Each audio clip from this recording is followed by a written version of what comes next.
Welcome, everyone, to episode 9 of the Starcraft 2 Weekly Line Live.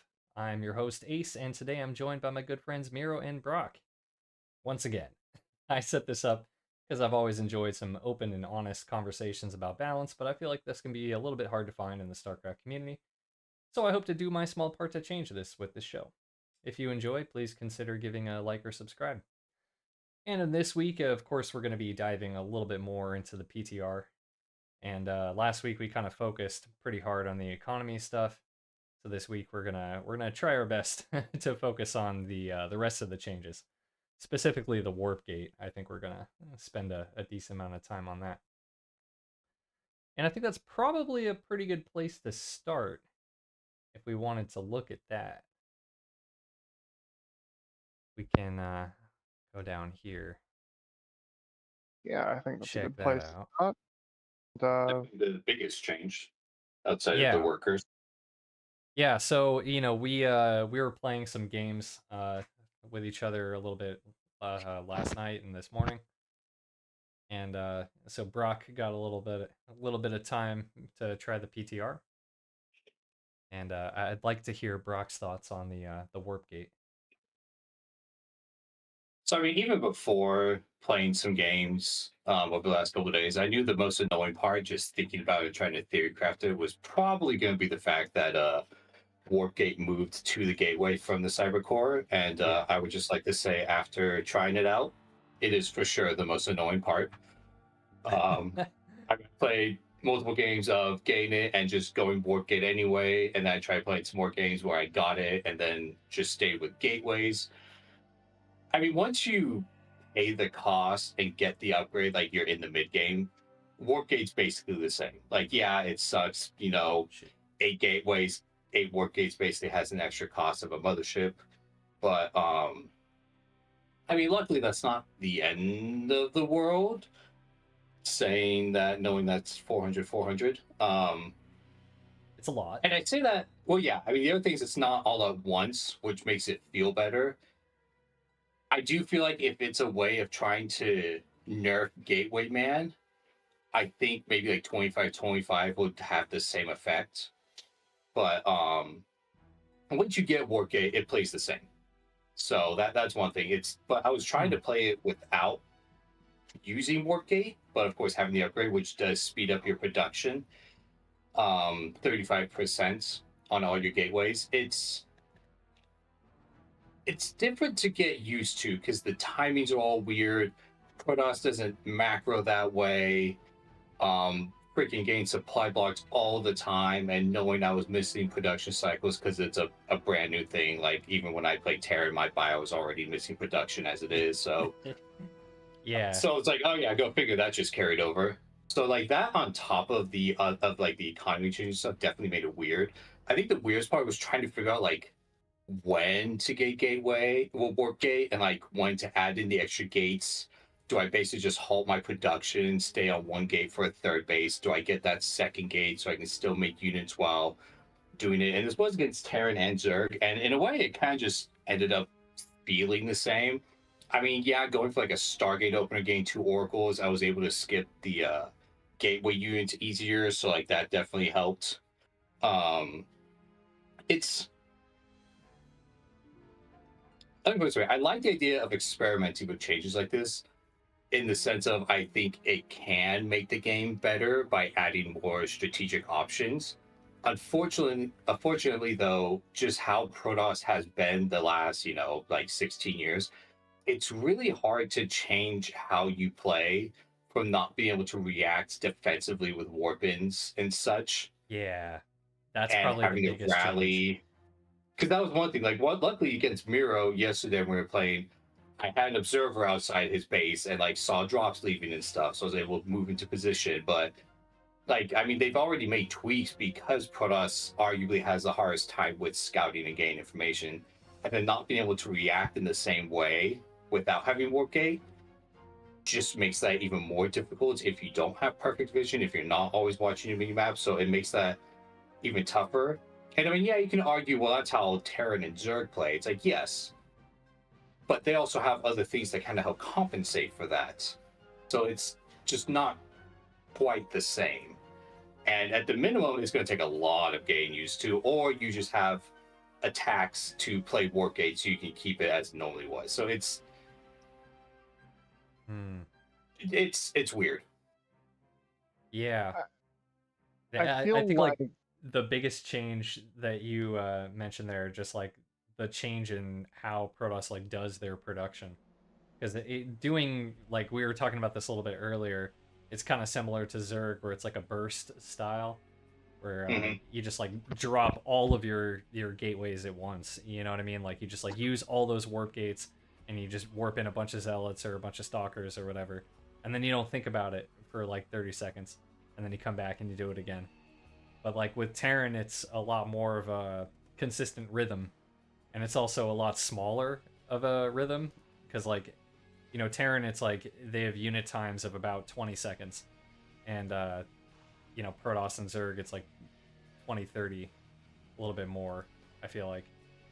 So like shifting this down, like just it increases the amount of like actions you have to do to maintain your constant production.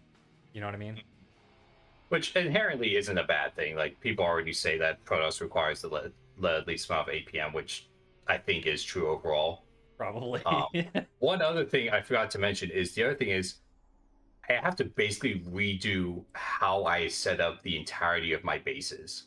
Because if I have to make it so gateways can actually walk units out and such and be able to traverse my base in that way, I can't just block in all of my buildings in that type of Sim City. Because like, I think Showtime's a great example where like there'd be times you look at his main base and it's just perfect blocks of just solid, all the space utilized, like in his main base to fit like freaking 16 gateways. And it's like, well, you can't do that anymore. You have to organize it like a Terra now, but you also have your pylons you have to fit in, and your units have to walk around. I mean, luckily there's no large units now that Archons can slip through one space gaps, so like that does make that easier, but it's still just like little things you have to take into consideration and think about, especially I forgot because about that. Sorry, oh, yeah, I forgot about the that was Archon thing. they kept getting blocked outside or Yeah. inside the base, man. That was like the saddest thing. It's kind of hysterical, but honestly it's very convenient. But like now I can't have a unit hold position in my natural wall anymore, because then my units are blocked in a way that I don't usually have to worry about. So it's just like a lot of little things you have to relearn how to do as a Protoss main. That just, it's not even like, I'm not even saying it's bad, it's just like there's so much you have to like relearn and change how you do. It's like, oh, that's kind of just annoying. Yeah. It's a lot of stuff you didn't have to think about before. And I do have to wonder, right? Because obviously with the change of Warpgate being researched on the gateway, it becomes Jesus fucking Christ. Oh no, your mic. No. Starting we gotta get you a new mic. Yeah, I do need to get a new one. Obviously with the change of Warpgate starting on the gateway instead of the cybernetics core, that throws so much out the window as well. Like, it changes build orders drastically, and like we're already finding that, you know, like the work account changes build orders by itself, and throwing that into the mix makes it even worse. Yeah, absolutely.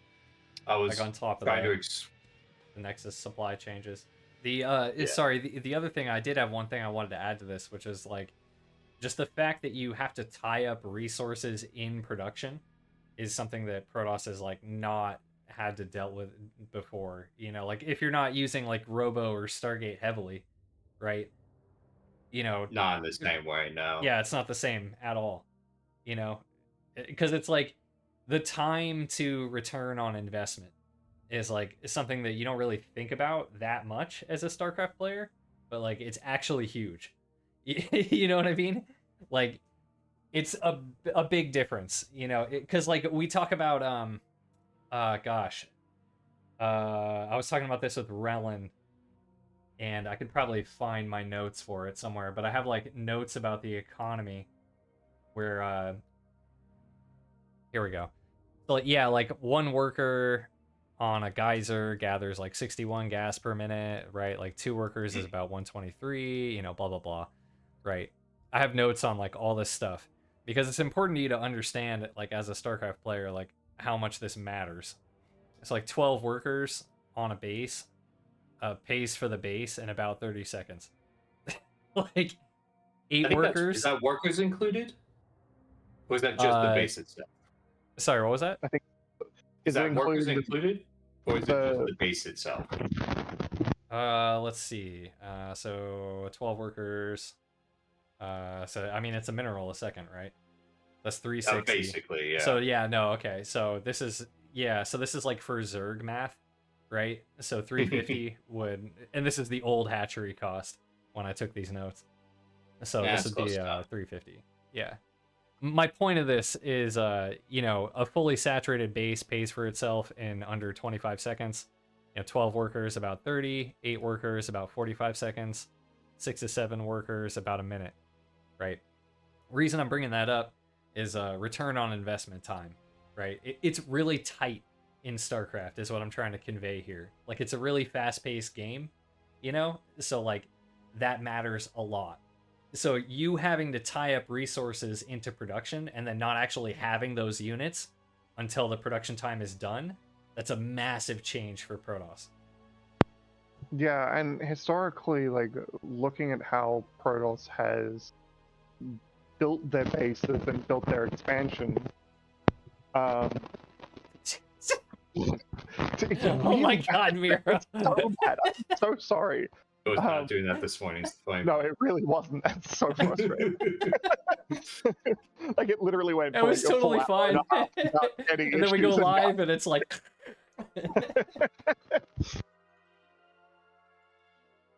So looking at how they build their expansions, oh my fucking god, it becomes this because Protoss has historically laid out like a lot of production at their expansions as well because of the need to protect pylons and the need to have the additional warp in points, all of that. That also gave you extra building space as well. And now you don't have anywhere nearly as much, so a lot more of your production has to be a bit more centralized, and it doesn't quite work for Protoss with the way it works. right. Especially since you lose the flexibility of warp bins as well, so just stacks on top of that. Yeah. I mean, it's really going to be hard to say, like, how this is going to play out. Like, my first impression was just that, Protoss is going to be, pretty vulnerable until they get Warp Gate. Which, I mean, that's not really a new concept, but, like, I guess it's, like, we're increasing, like, the swing of the power. The power swing is, like, more dramatic. We have like a large swing from their pre-gateway strength to after they have Warp Gate. One annoying little detail I wanted to mention, because you have to pay for warp to transform into Warp Gate. If you have to replace Warp Gates, and you're so used to them automatically transforming, they don't. Just an annoying little detail to add on top of that. That's true. Yeah, I didn't think about that either. Yeah, like that. Until that you one killed game we half a played. dozen Yeah. by Warp Gates, So and I then was gonna bring it up. Yeah, I killed like 6 gateways. I was like, where are my gateways? Why aren't they done? It's like, shit, that's right. I saw that wall too, and I was like, oh no. This could, because it could have gone the other way for me, where I just get nothing on both fronts. Oh, it paid for itself. I'll be honest with you. That's true. All right. I mean, do we want to keep talking about Warp Gate? Do we have much more to say here? Do we want to move on to the other changes? Because there's quite a lot of other little changes too. Look, I'm going to be honest. I actually completely tuned out because I was resetting my headset. So maybe it was maybe that was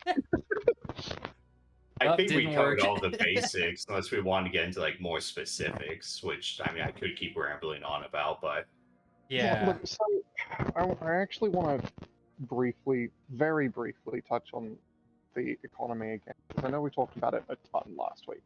But I was Sure. thinking about this more, right? And I know from the Terran perspective, there is a minimum, currently on the 12 worker staff, there is a minimum of 7 openings you can do. Not 7 build orders, 7 different openings you can do, right? And those would be racks expand, where you're doing it off gasless. This is generally considered the most dangerous one because you get your gas super late. You have your Reaper expand, which is fairly obviously the most meta of them. You have command center first, you have reactor expand, and then you've got 3 or 4 different gas first variations, like gas first single gas opening. You got your gas first where you're going 15, 16, 17, and this gives you like 150 gas exactly, which means you have enough to get a Reaper and a fast factory, or a reactor and a fast factory at exactly the same time. So, all these little things line up, and then you have like your 16, 17, which is a slightly more economic version. But the reality is that the new worker count means that of all of these openings, only 3 are viable now, and arguably that third one is very questionable. Because I would say gasless expand is probably the most viable. God.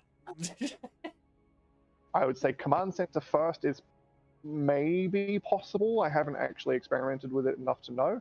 And then Reaper expand is doable, but you actively shoot yourself in the foot to do it. Right. And then everything else just stops functioning because they become like doing gas first builds becomes so detrimental that it no longer becomes viable to do because you put yourself so behind economically that you can't do it anymore. But wouldn't that line of thought work for all 3 races? I mean, maybe Zerg less. Probably. Yeah. It probably does, and that's kind of the point I'm making. If we're trying to increase the build order variety, what we've done is the exact opposite. It feels like it. I mean, It really does. we talked earlier about Larimbo, and I think that that's probably accurate. Like I haven't played enough PTR to say like what's a viable opener and what's not, but from what I did play, like it definitely lined up with what Larimbo was saying, where it's like because of, I think it's mostly like because of the larva differences, but then also because like you don't have enough economy to like produce from your larva until you make some workers. So it's like you have to drone in the early game, it feels like, in order to like even do like a little bit of aggression. So it's like it's supposedly we're gonna increase the openers that are viable in the early game, but it feels like we've actually done the opposite. I would agree. Well, I feel like the philosophy or like the train of thought they were trying to go with was that because your economy is lower, you can have tech hit quicker, allowing for like more builds and like harassment and like rushing out this unit or rushing for this tech type of thing. Because as it is in Legacy of the Void, a lot of times by the time you get tech out, economies and stuff are just big enough where it's not the type of impact it was back in like Heart of the Swarm type of thing. Because harassment and stuff did hit harder because there was fewer workers. You couldn't have as much at the time when like a Banshee showed up, or when like you did a 2-base Muta play, or you rush out double Oracle. So like in that sense, harassment and those types of things are more prevalent because killing like 4 workers when you have 25% less workers is just more impactful. So like in that sense it does. But like if you're talking about like just your base, what you're doing in the first minute or two, I mean, yeah, there's only so many things you can do when you just have less money and less tools to work with. I think the idea of more build orders was talking about kind of going into the like early, or like the late early game like, or early mid game type of thing. Right. I can see that. Because what I was thinking about was like, if you go for some tech, Like, if you're rushing out a Colossus, like, that's going to have a lot more impact when you're on, 20, 30 workers than if you're on 50, 60. Like, that's going to be a much less important Colossus, right? Yes, But if you're, like, absolutely. on a low worker count and you rush out a Colossus, it's like, if there's only, half a dozen units on the field, like, that makes a huge difference. Like when one of the games versus Miro, I was able to rush out Colossus to stop his 3 racks push. Yeah. Like you would never be able to do that with this 12 workers start. It would just come out too late. You're like chrono out this immortal and hope it finishes in time. Yeah. So like in that sense, the tech hits quicker and is more impactful. So I think that's what it was referred to when they say more build option or more options of like build orders and such. I don't necessarily think that you have more build options, but I do feel like tech is more impactful. I will absolutely give you that. Well, I think that's what they mean, yeah. Yeah. I don't know. It's really hard to say because it's so weird with how everything just doesn't line up anymore. Like when you're building workers, when you're building a unit, it always feels like you either have too much or not enough doing to a very frustrating degree early on. Like I'll take the Reaper expand thing that I mentioned earlier. Normally when you do a Reaper expand on the live version, you do 16 racks, 16 gas, and then by the time your barracks finishes, you have exactly 50 gas to start your Reaper the moment barracks. Now, if you try to do something similar without skipping the worker, what happens is you don't have enough gas to start the Reaper, and because you've shot yourself in the foot by trying to skip the SCP to have enough gas, not only do you have less workers, but you also don't have enough mineral income to then get your expansion at a decent time. And also, that doesn't take into account the fact that you then also have to morph an orbital command center. So you've shot yourself in the foot by skipping the SCP, and you're missing workers by morphing your command center into an orbital. So you're naturally putting yourself behind just by going for a Reaper expand anyway. And I mean, you have all of these things that you can't do properly anymore because of just the 8-worker start.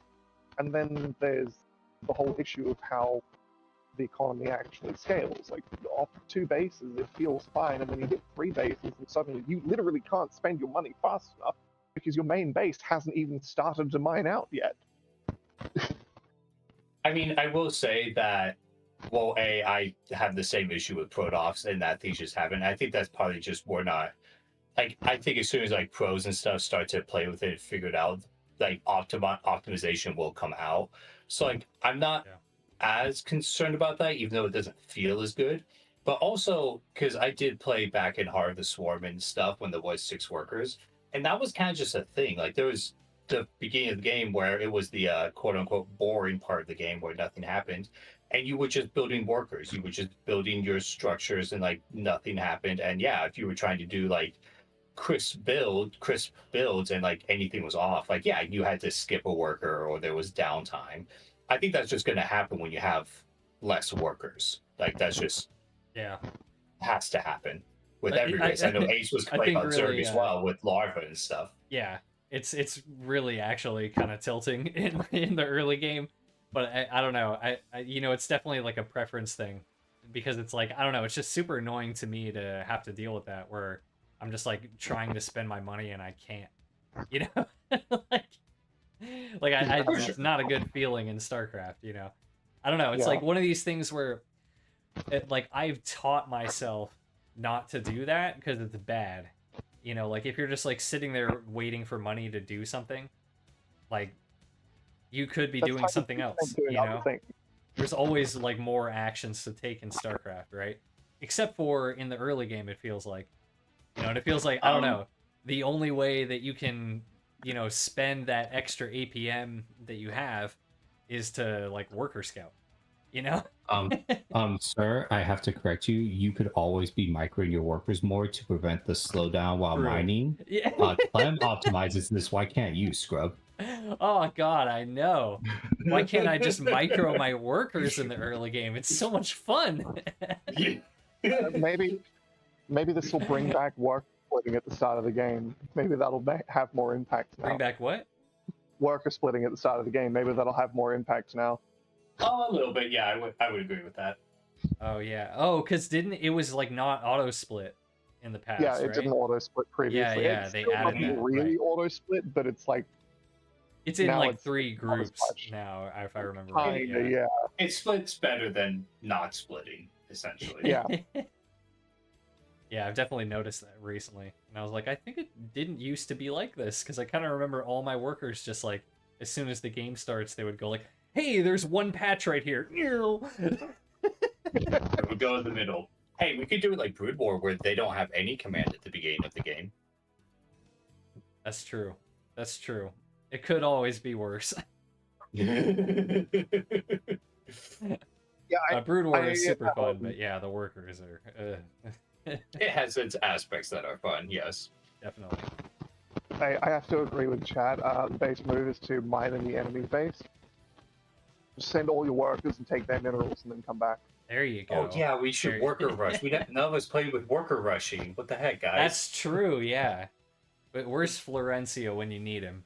You know? Oh, I'm sure he's doing something stupid on his stream. He's probably already found that out. Actually, wait. Didn't they...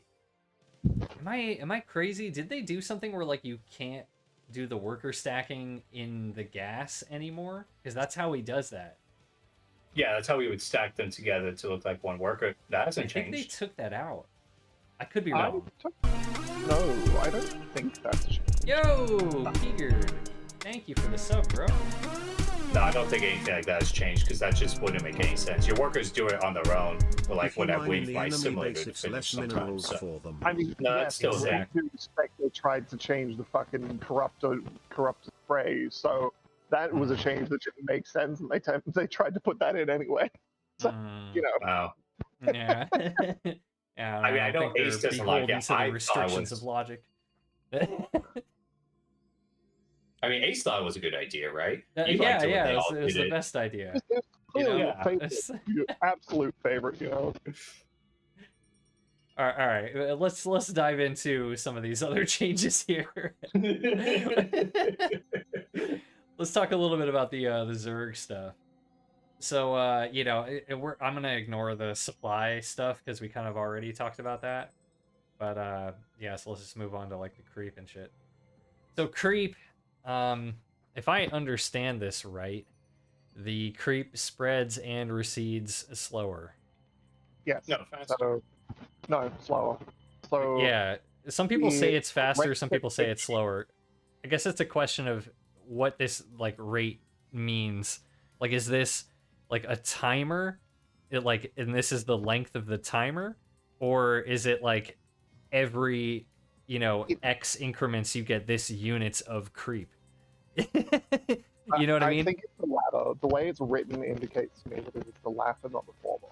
So Yeah, every X like it says increment, slowed. It will have a creep spread further, but you also have the exact opposite. So it's harder to get your creep spread out, but it also means that it slows down. It recedes how slower. it Yeah. recedes. Oh, that also makes sense with trying to slow down the pace of the game with lower workers so creep can't explode before like Terran can move out. Yeah.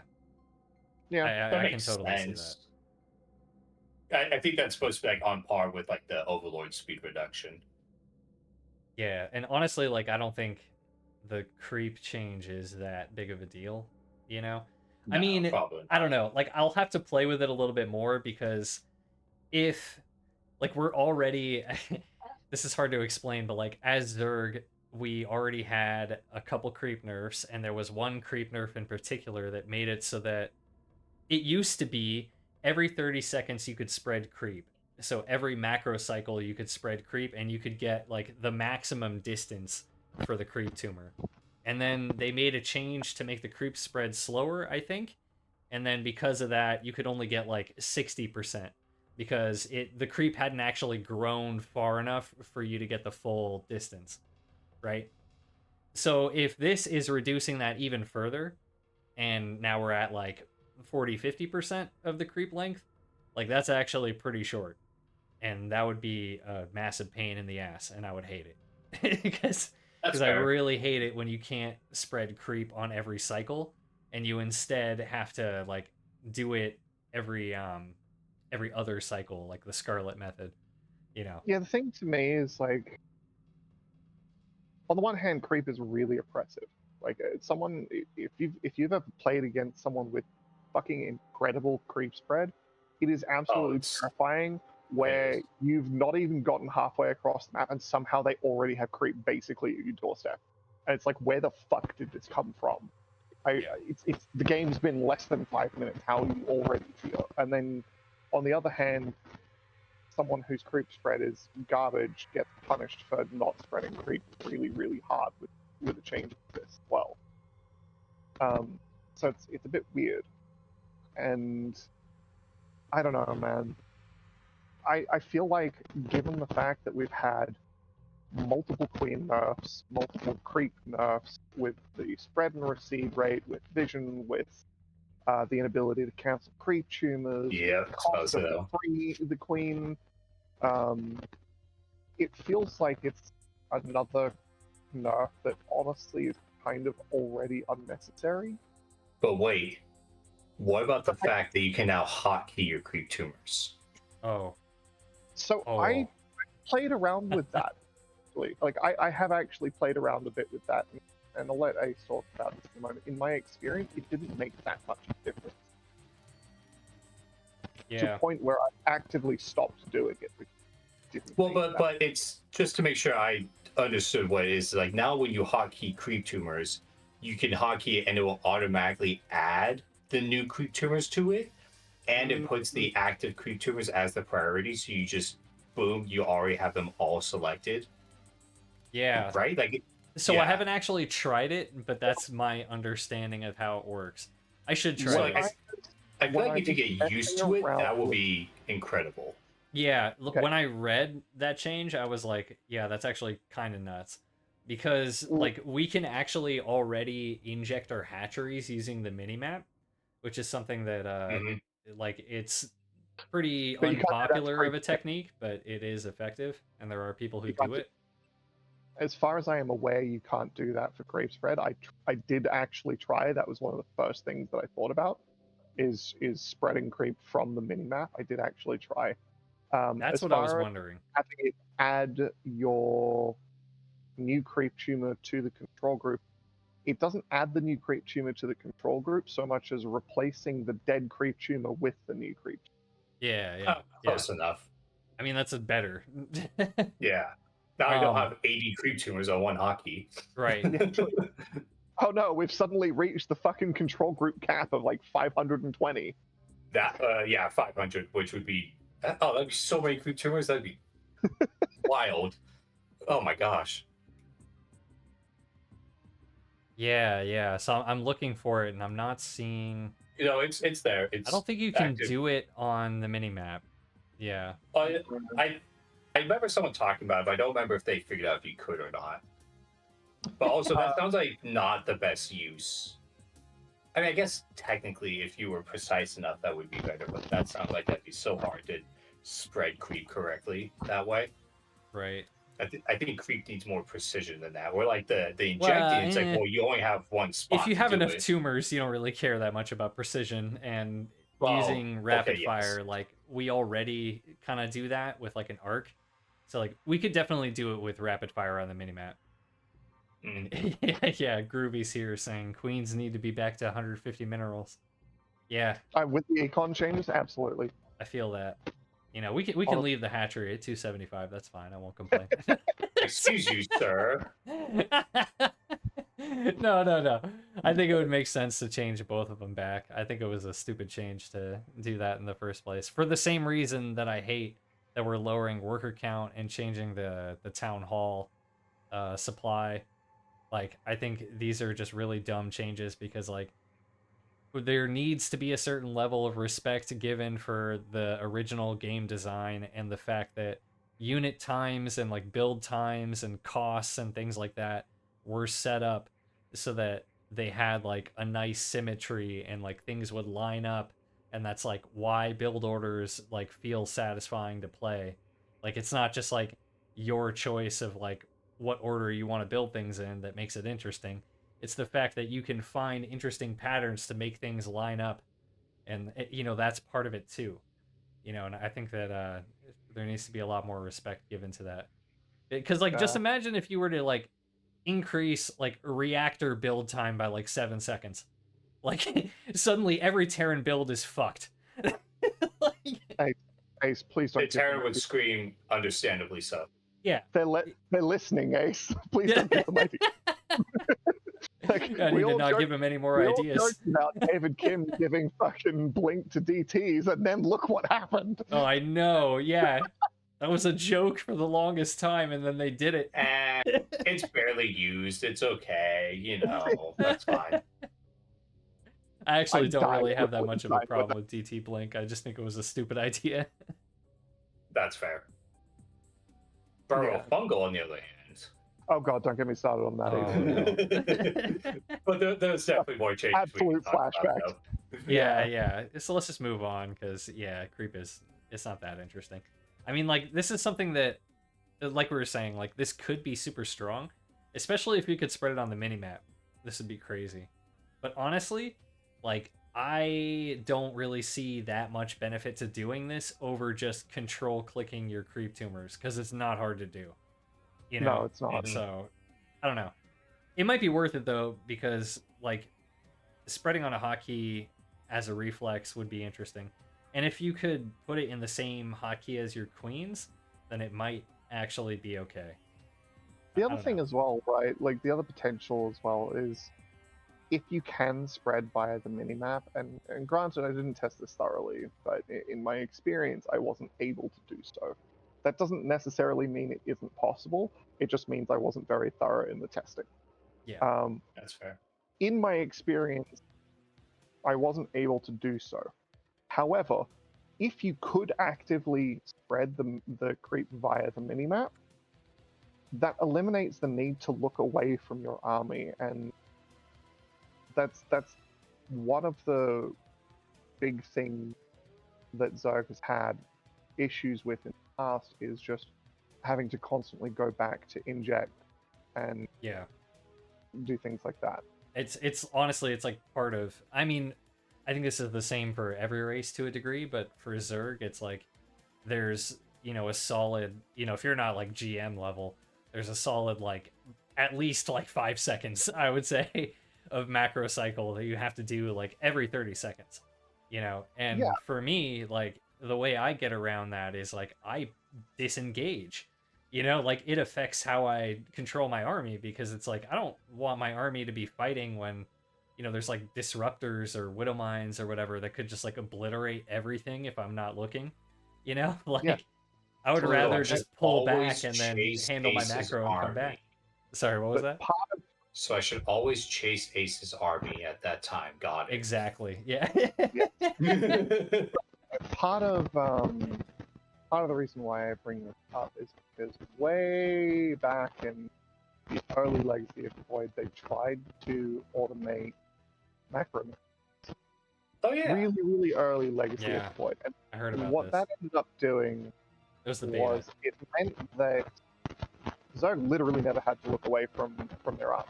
They just never had to look away from their army except to put tech. That was the one expansion. That was the one. Yeah. I could see that like utterly breaking Zerg. Like, it completely broke everything. Yeah. It was so weird. While the extreme, it would feel like playing Zerg would feel like playing Battle Aces. Like, yeah, it actually would, yeah. But while the extreme of that isn't what would happen, it is one less thing that they would have to look away from their army for, and give you less opportunity to jump their army or catch them off guard. Yeah, I don't know. Interesting. I think we got to move on though, because we got a lot more to go over. So Spore Crawler, honestly, I'm just gonna skip straight past this because we all know what this is. It's just an anti-muta ZVZ kind of thing, and Makes it take one this is less pretty hit. obvious. You know, mutas are been buffed a little bit, and as everybody feared, they were very strong and popular in ZVZ, so they're doing this to make them slightly less popular. Yep. Yep. Carapace upgrades. So this one, I'm actually going to have to open up, let's see if I can find this, 15 years of StarCraft 2 balance visualized. This is what I like to use to look up changes. So there was a bunch of changes. So this is PTR, I think? Yeah, this is the thing that we're looking at right now. This, yeah, here we go. So we did this once before, reducing upgrade costs. And it looks like, yeah, for Zerg, we decreased the armor previously. It's the cost of Yeah, the it used to be later. even more, I want to say. Yeah. So, later here it upgrades. is. So the first one was the same, 150, 150. And then the second one was 225, and they made it 200, 200. And then the third one was 300, 300, and we changed it to 250, 250. And now they're all reduced by 50. So now it's 100, 150, and 200. And then it looks like we didn't adjust range or melee. And then the... Yeah, those have always been the same. Yeah. But then we also did it with the Spire, I want to say, with the air armor. Yeah, here it is. We did it with air armor. Yeah, because they've made changes to upgrade, really reducing costs to all three races. Yeah, I think it was all three races. That's what I'm trying to look it up for the other races now too. But I wanted to start with Zerg. I know Bio specifically relatively recently had its upgrade costs reduced. Yeah. I don't think Mech had its upgrade costs reduced though. I'm just gonna pull up two tabs here. Where is the engineering bay? Forge had the build time of its upgrades reduced. Increased, I think, because of Chrono, actually, at one point. Because the upgrade timings kept being too ridiculous for Protoss with Chrono, so I think they actually increased the time of the upgrades at one point. Oh, here it is. Okay, so infantry, weapons, and armor. Let's see, yeah, it was here. So they're reduced from, it was 100, 175, 250, and then they changed it to 100, 150, 200. Yes. So we removed 25 from the middle and 50 from the last one. So for context, the Carapace upgrades now match the infantry upgrades of Terran. Yes. And Protoss upgrades. Yes, except excluding shields. Yeah. Yeah, someone's like, why are we decreasing shield costs? Meh. 2011 changes. I honestly kind of understand why you don't increase cost of shields, because that applies to literally everything Protoss. Oh yeah, that's just what some people are saying with the Carapace upgrade. Yeah. Interesting. So I'm looking at other changes here. Apparently, in 2019, we increased the upgrade times on the Forge. Yeah, that's what I was just referring to, yeah. Yeah, I totally forgot about this. It was because you you know what? freaking... This is the year I wasn't playing StarCraft. Terran would stop going past 1-1 because it's like, what's the point? Protoss just outscales us in upgrades and we can't keep up. And they would just be like all in on 1-1. And the Protoss would just end up on like 3-3 because they kept chronoing their forges. Right. Yep. I remember that. Okay. So they did this to kind of crazy, yeah. Yeah, it was to compensate the fact that they could speed up so much. Then we pulled it back a little bit after, but not as much as we increased it by. It looks like 'cause this is about 7 seconds here, and this is 15. And then we did reduce the cost. Was this 150, 225, 300, and we changed it to 150, 200, 250. So the same change that Terran got. Yeah. So they were kind of just making characters trying to be more on par with the other races. Yeah. The shield upgrade got the Zerg carapace treatment when the carapace got reduced originally. Did they do the same thing for air? And I checked, and I thought they did the same thing for mech, but they did not. No, they haven't done the same thing for mech did lose having separate mech air armor versus ground armor upgrades. Well, originally, yeah. Yeah, that was a long time ago, though. Oh, yeah. Was that Star Blink? I can't remember. Yeah, it was. Okay. Yeah, 2015, they separated the Oh, upgrades. okay. They separated vehicle, ship, weapon. Yeah. Oh, yeah. What was the other thing I wanted to look up? Air upgrades for... Air upgrades, Protoss. thank you. Yeah, because Protoss air upgrades Thunder are the same as ground upgrades, I'm pretty sure.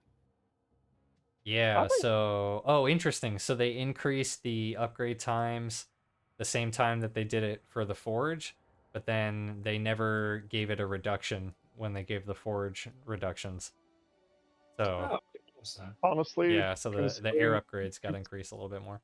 Considering the Void Ray meta we had, that's not exactly surprising. That's true. Fair. That would have been right after the Void Ray meta. Well, I want to have a 2-2 timing for my mass Void Rays. Yeah. 2-2? Don't you mean +3/+3? I was trying to be, generous, but I mean, yes, realistically.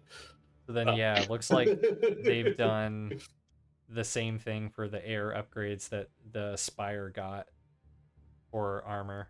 The same thing. So the only thing, it's just Terran's air armor has not gotten this. Although, do they just... Is it just cheaper? Hang on. Their air armor and mech weapons. Yeah, it's just mech. It's all the mech upgrades they cost the same. I think they yeah. Yeah, okay. So the reason why they didn't reduce the mech armor upgrades is because they're already the same cost. Yeah, but the vehicle plating is the same. The vehicle armor and weapons are the same as well.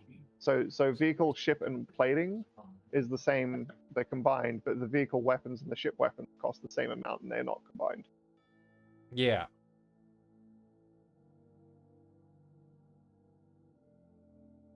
Which is kind of, I mean, then we just get into like the differences of how the upgrades are structured between the races. Yeah, and that's fine. I mean, at one point they mentioned they were trying to, like simplify and make upgrades more even across all the races. So I do think this is kind of just one more step into realizing they hadn't. Yeah, that does actually do exactly that, because like if you think about it, the mech and ship weapon armor are essentially the equivalent of your fire upgrades, which cost roughly the same, and your cybernetics core upgrades, which are about the same as well. It's comparable to shield upgrades now. It's like I think they all have a more expensive upgrade, and the rest are all the same. You can easily... Oh, that was loud. I'm sorry. I'm trying to find something here. I found it. So this is... Hang on. See if... I don't know if people can actually hear this. I play it. Hang on. double the fun factor of your game. Okay, here we go. So this is a video. I'm just gonna show this really quick. I'm not gonna show the whole thing, but there's one part from here that I really wanted to talk about. So it's like a video about game design, kind of showing like how you can increase the fun of your game and like how to make your game more fun. And this video is pretty old, by the way. It's 7 years ago, but I've come back to it a couple times because I think it does like a good job of summarizing a lot of things that might be like elusive to the player who doesn't think about this kind of stuff, and you might have a hard time like understanding what makes something fun and what makes choices interesting. So this is kind of a little bit about that. Let's start by analyzing the most frequent decisions the player has to take in your game. In this case, the most frequent decisions are where do you go, and do you use your primary or your secondary fire. Your job as a game developer is to make these micro decisions as interesting as possible. At the moment, let's face it, both of them are pretty boring. It doesn't really matter where you go, and it doesn't really matter which fire mode you use. You can either run... So that's pretty important to emphasize. Like, so he's trying to explain like the reason why this looks kind of bland and boring and not interesting is because it doesn't really matter what you do. Like, you can just move around wherever you want to, just keep spamming keys and things will die, right? There's no interesting choices here, right? in circles or camp in the same Yeah. corner for the entire match. It makes almost no difference in terms of outcome. Whenever you see a group of enemies, you use your bombs. When you see single enemies, you use your laser. So that's not really an interesting decision either. A micro decision needs two things in order to be interesting in my opinion. First of all, there needs to be a best solution, a best option to take, because if everything works equally well, the decision really doesn't matter. That's the part that I'm trying to emphasize here. So like there needs to be like a best standard solution that you would logically go for because it's the best usually. Because if there isn't, then it doesn't matter what you pick. Like if they're all just equally strong, then you can just like close your eyes and like just throw a dart and just pick whatever you want. Like roll a dice, you know, that's not an interesting decision, right? So like the standard should be something logical, and then you would have like a reason to go for the off meta, right? And that's why I think making, like, as much as I like armor being cheaper because I like the armor upgrade, I actually think it's kind of a dumb idea. Because I think there needs to be like a best standard upgrade that you would get, which would be attack, right? And then in certain situations when you wanted to, you would get armor. And that makes it an interesting choice. Rather than, which one do I want? You know, like, they both kind of make my units equally better.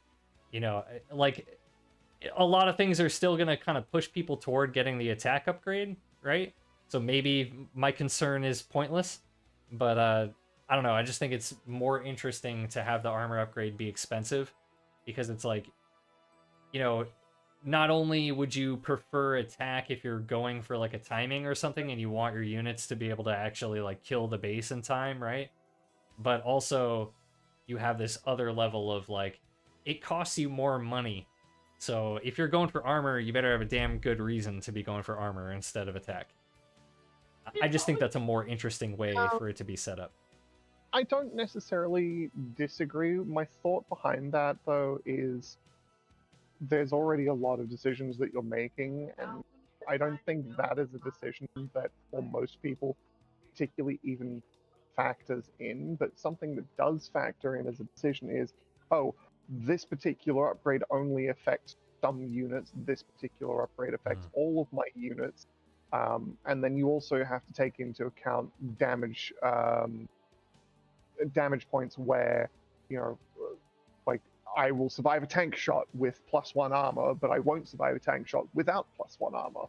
Right. And there's, yeah, it hinges on what the enemy composition is. And so what you go for is based off that rather than based off the cost in most cases.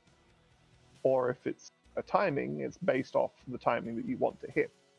So the cost of the upgrades isn't necessarily going to make much, if any, difference in that sense, outside of making it easier to do the time. I mean, I would say, like, I think it does, because I think if they cost the same, like from a Zerg perspective, like, I'm just gonna prefer armor usually. I think if I'm going single upgrade, right? Which is already what Zergs are doing right now in the meta. But like, yeah, that's fair. Because it affects all of your units, you know? It's just, I think like if the upgrade is gonna affect all of your units, and your choices between like melee or range. Otherwise, like I think that it makes more sense to make armor like cost more, especially for Zerg. Like for Terran, maybe that's kind of arguable. For Protoss, I don't know. That's like a whole other can of worms because you basically have 2 armor upgrades.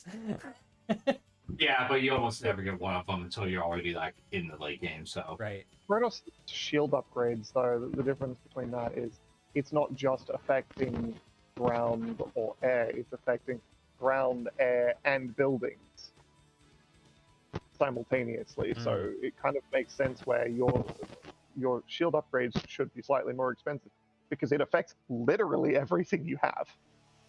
yeah, but any unit that has base armor, the shield doesn't apply to shield. So there's also that argument. I mean, yeah, that's true, but that's also 90% of Protoss's arsenal has at least 1 base armor. Yeah, but Protoss also just have more expensive units overall. But yeah. True. Yeah, I don't know. The upgrade one's interesting. I mean, I think it's like fine. overall, I my mean, opinion on this is not too strong. It's just my preference would be that all the races have more expensive armor than attack upgrade as a standard. I just think that made more sense from a game design perspective. Yeah, But I do like that they're all equal between the 3 races. I want to make that clear. If we're going to go in this direction, then Zerg needs to get it too. I mean, you can have expensive characters. That's fine. There is an interesting balance where you've got all your attacking upgrades and your armor upgrades for ground are all costing roughly the same, and then all your attacking upgrades and armor for air cost roughly the same. Or in Terran's case, it's bio costs the same as ground, and mech costs the same as air.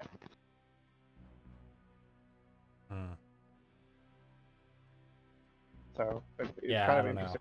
It's weird because like it's super hard to think about because the upgrades work differently for the races too. Anyway, True, but functionally speaking, it does do something that we've been complaining about for a while, or rather, it does the opposite of something we've been complaining about for a while, where they've made changes that are exceptions, and this is no longer having an exception to the rule. Rather, it's bringing them in line with the rule. Sure, yeah. I mean, like I said, I do like that. Like Yeah. inconsistency in StarCraft design just drives me up the wall. So I like that we're being more consistent. And on that note, I also like that we're being more consistent about the Infestor getting an auto attack. I am again, I'm on the side of I would prefer no auto attacks for any spellcaster, but if we're gonna do them, then all spellcasters should have them. And I think this How is dare just... you say people have to micro their units? That's too much. It's too much. It's too much. I kind of want to go with like air spellcasters shouldn't have upgrades and ground spellcasters should have upgrades. Not upgrades, attacks. Auto attacks. Oh, yeah, that would be interesting. I don't know. What's hard about that. Excuse me. What's hard about that is Protoss. Like I mean, you've got the Sentry, right? But I mean, you kind of want that to stay in your army because of Guardian Shield. Sorry, what I was bringing up was High Templar has a really slow move speed, right? It used to be even slower, right? They used to be crazy slow. Didn't they buff them? I don't think so. Not in Legacy. Maybe I'm crazy then. Early wings or something. Yeah. Anyway, they kind of like automatically pull themselves to the back of your army, so it's a little bit, Well, they did bit increase the different. movement speed at one point. What was that? Oh, they did increase the movement speed at one point. When? For High Templar. I'm not crazy. They did it in Legacy? 2023? Oh, that's actually kind of recent. Told you guys. Yeah. There it is. Yeah, see? It wasn't much, but Yeah. No, I mean, that's a pretty big difference.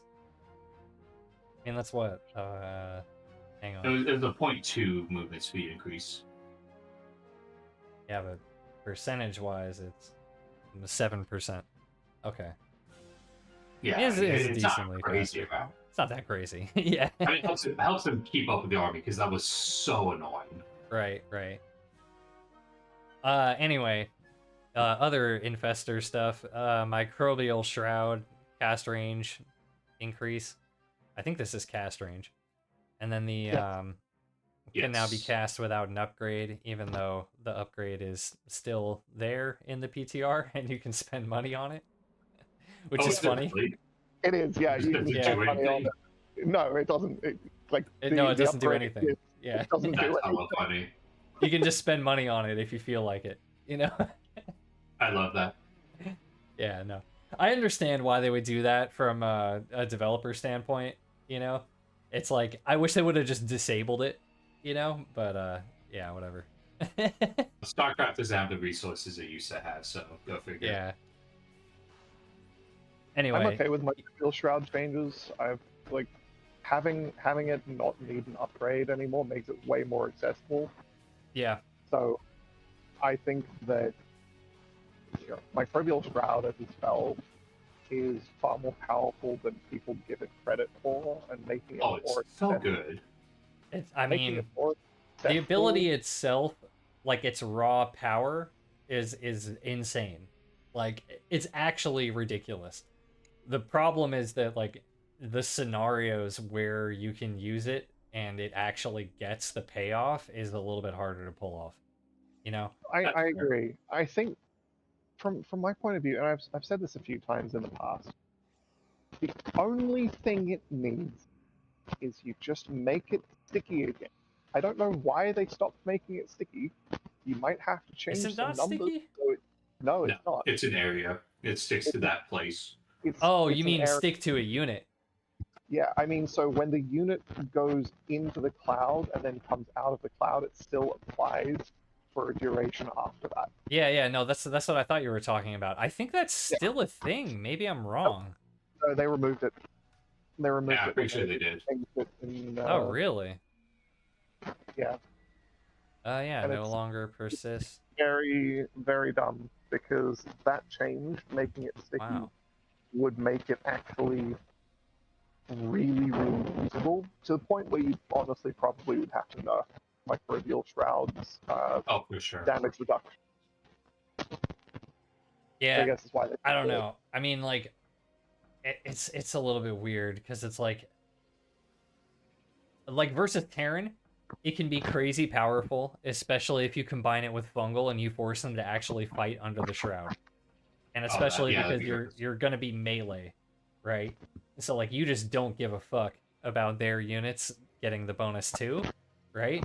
So you just like put it on their army and then Fungal on their army and then just like devour everything and they can't do anything. Like that's when it feels incredible, you know? Versus Protoss, I feel like it's a little bit harder because you kind of can't really go just like hard melee versus Protoss. You kind of have to have some range in there, you know? Yeah, I both agree and disagree. Like, let's look at the example, like one of the most extreme examples, granted.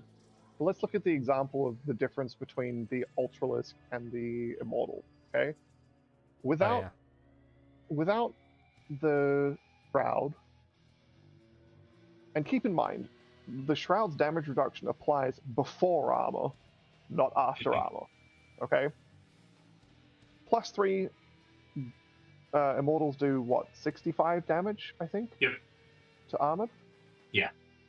Something like Shroud, under Shroud, that drops down to 28 damage. Yeah. I mean, we've all seen the gifs. We've all Huge seen the damage tapes 100 times. It's my Brood War reference of the day. But my point, but it only really works in the isolation of being in the cloud, and if you are an inch out of the cloud, then suddenly the damage changes back to normal, and it feels a bit weird. Yeah. I don't know. What I was gonna say about Protoss was like, yeah, obviously, like, you know, we've seen the memes of how they fight versus Immortals, and it's kind of hilarious. But the problem is like, when does that situation happen, right? Because like you kind of can't like force the Protoss to do that. You know what I mean? Because like they're gonna have Storm usually. It like I mean I'm trying to think of like what a composition would look like that has that immortal count, right? And either Usually they're it's that gonna have ultra late like a game lot with of High the Templar. Sky Toss. What was that?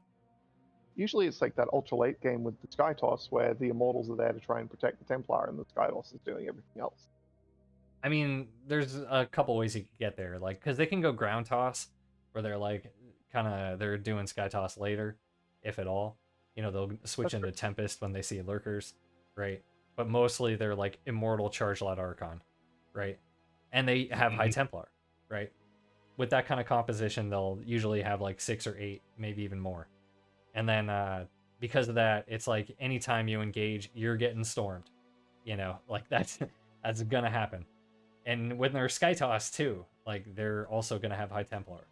And that's kind of my point here, where it's like the issue that Zergs have always had with Microbial Shroud specifically versus Protoss is it's just a giant storm here button, or a storm here area, you know? And like that problem isn't really, it's kind of mitigated by the Shroud being sticky, but it isn't solved by that, you know? The point of the Shroud being sticky is you no longer need to stand in the Shroud for you to have the Shroud effect. You just go through the Shroud. If they drop Storm on you, you're not in the Shroud. Yeah, well, that's kind of what I mean. Like, you can micro out of it, you know? Like, you're still going to have to go back into the Shroud to get the Shroud effect again, you know? So, like, if you go into the Shroud, they storm on top of the Shroud, you split your units, you get out of the Shroud, you still have the Shroud effect for a couple seconds, you know, Storm effect wears off, and then you go back into the Shroud to try to get your Shroud effect rebuff, right? And then they just storm again. Right? That's the problem. You get what I'm saying? Yeah. No, I don't see the problem here. This sounds fine. This sounds great. Yeah, it says the Protoss. I just know exactly where the Zerg is going to be, and I just have to hit the storm button every 10 seconds. Here's a counterpoint that I don't think I even did it till a couple of moments ago. The counterpoint is, with the increased range, now you actually have an opportunity to drop the Shroud because it's not going to get feedbacked anymore. It's out of cast range of feedback. Yeah, that was I think one of the big reasons behind it. Yeah, true. More Shroud drop rather. It would definitely help. Spooks is saying something kind of interesting, which is, isn't it, however, counterplay from Protoss, like what I'm talking about there? Like, you know, the Microbial Shroud is the play, and storming the Shroud is the counterplay, is what you're saying. And it is a tactical decision. I would agree, but I guess really what I'm trying to get at here is like, this is a new ability that we've added, you know, fairly recently, and we keep trying to change it to get Zergs to use it and make it work. And Zergs keep saying, like, we don't like it because of this reason. Because the counterplay is just, like, too obvious and too strong, you know? To the point where it almost feels like I'm baiting myself, you know? And that's why we make the joke of a storm here. Because it feels like anytime I'm using Shroud versus Protoss, I'm just, like, declaring to them, hey, I want to put my army right there. I would hate it if you stormed me right there. Okay, like, they're always going to have a storm, so they're going to do it. You know, and that's why we don't like it. Because this is the same argument we used for when Blink DTs were introduced. Oh, Blink DTs were introduced, no one ever used them because they thought it was bad until someone showed them how to use it, and then suddenly it was good. That's essentially what you're doing here, is you're saying Microbial Shroud is bad, it's not worth using, but the reality is you just haven't had someone show you how to use it effectively, or maybe it hasn't had quite the right change necessary to make it usable.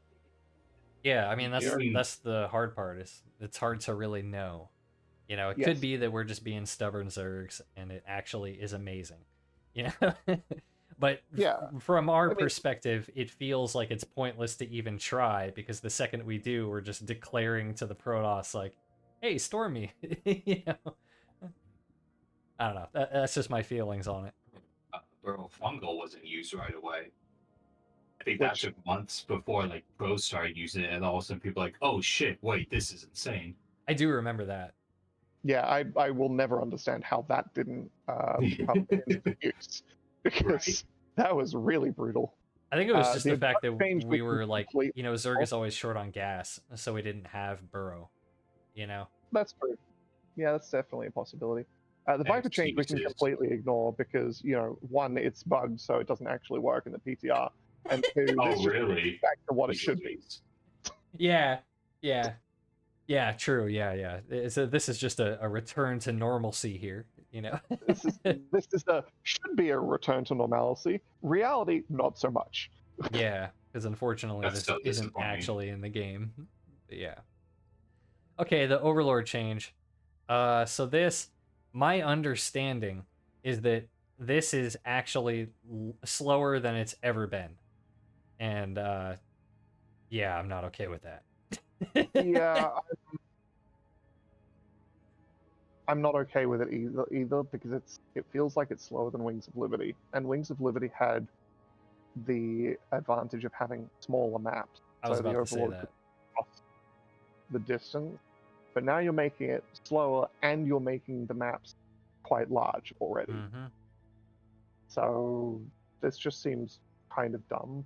And I get that you do need to slow it down a little bit, but I think that's probably too much. Yeah, it feels like Because, overkill. like, yeah, because otherwise, like with how the tech changes and how the econ changes go, sending the Overlord over to scout, your Overlord gets there too quickly. But Yeah. now it's too slowly to see it. Okay, let's just move on to Overseer because we're running up on time here, Thanks. and I do actually want to try to get through these today. We talked a lot about Warpgate already, and there's not that many other Sorry, Protoss I changes. based one little correction. Overlords used to be 0.46 movement speed. Oh, you're talking Back Brood point. War? Was No, that, it's 2012. No was that, way. but Really? that might be editor values, not actually real-time values. Oh, because it was back then. Oh, I didn't Well, think it about would be times 1.4. So what did you say? 0.46? that. Yeah, to 0.58. Oh, because yeah, then the next one is increased speed from 0.58, 0.85 to 0.9. Interesting. Yeah. So I mean, it might be the case Okay. that it was slower in Wings of Liberty, but I think that this is slower than than it was in It's HOTS. slower than it should be. Yeah. And I mean, either way, yeah, it's slower than it should be because the maps are much larger now. And getting to I the mean, you're- pillar or not getting to the pillar is a fucking huge deal. Like, I feel like your first Overlord's still scouting my base just fine to see my tech. you're Protoss, though, so you can't make a Stalker very easily because you need to get your Cyber Core and you're thinking about, do I get Warp Gate and stuff like that. Terran, they just open with a Mhm. Marine or two Marines, and it is like really hard to get any information. So, yeah, That's fair. that's my position on that. Overseer. Changelings automatically inherit the current order queue of the casting Overseer. I fucking love this. I actually super love this. Like, this is I like a the giant quality contagious. of life. I like the contagious death one. Yeah, okay, yeah, we can talk about that too. First, I just want to explain what this is first, though, the Overseer inherit thing. Because, like, this might not be clear what that means. So this means, like, if you are shift queuing an Overseer, like, through the enemy base and you have it on this, like, you know, star pattern where you're like, I want to go around all these different places in their base. And then you decide in that routine to drop a Changeling. If you do that on the live patch, the Overseer will stop doing its shift queue. It just stops moving. And you have to redo that order, right? And your Changeling is just going to stand there and it's not going to do anything. So you have to both like reset the Overseer queue and give the Changeling its orders. And you got to do that fast because they're probably watching you, and you know it can be like a matter of seconds difference between the Changeling surviving and actually getting some information, or them just killing both and you get nothing, right? So being able to do this is kind of huge. Because what this means is you can set up that shift queue, and it goes in the star pattern, and then you hit C, or whatever your changeling button is, and then it drops the changeling, and the changeling will follow that star pattern, or whatever, that you queued up. And then with the Overseer, you can now grab it and send it somewhere else, and now they're on 2 different paths. Like, that's huge. That is a huge change. That makes it way easier to scout with changelings. Like, that's massive. Yeah, that's a really big change. Yeah. The like that one. death one is very funny to me though, because it does make it easier to deal with mass changelings, which is fine. I don't necessarily hate the idea of having to individually click them down or splash kill them with like a siege tank or a storm or colossus or whatever. But what's funny to me is they deal AoE damage when they die at the moment, which they're not supposed to do. Well, they do damage. Yeah. So the way this is supposed to work is that it does it does like an AoE to other changelings in the area. At least like from how this is written, that's what it's supposed to do. But what this actually does is it turns changelings into mini banelings. Does it do just like 5 damage? I think it's 15. I don't know how much. I think it's 15. 15? Yeah. I think it's 15, and I think it's it does extendable. friendly fire too. Well, it would have to. That's how it kills the other change. Yeah, right. Oh, they It do says 10 10. damage. Okay. Spooks is saying 10. I mean, still, that's... It's a lot. I mean, there will be situations that's hysterical. Like, oh, there's 5 changelings on your bio ball. You know what? I'm not gonna lie. If it's possible, I might have to check this like right now or right after the stream.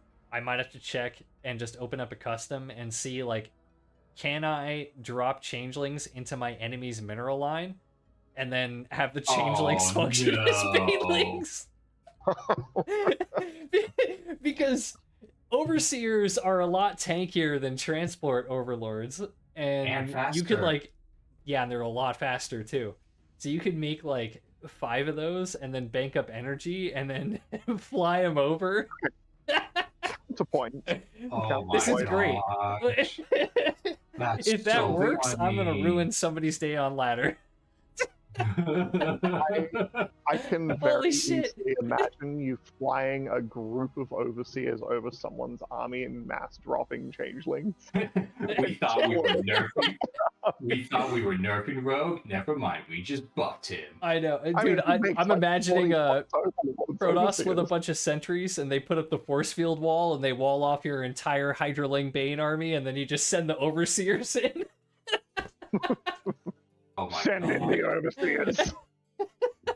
God, bomb them. Oh, that's great. Gosh, we gotta do this. So funny.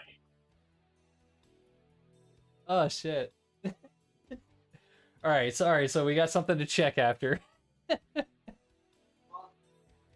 All right, let's move on to the meta. This one, honestly, not that big of a change. Meta glaives now prioritize targets, and this arc slop. Was that? Oh, you disagree? Go ahead. Yeah. So,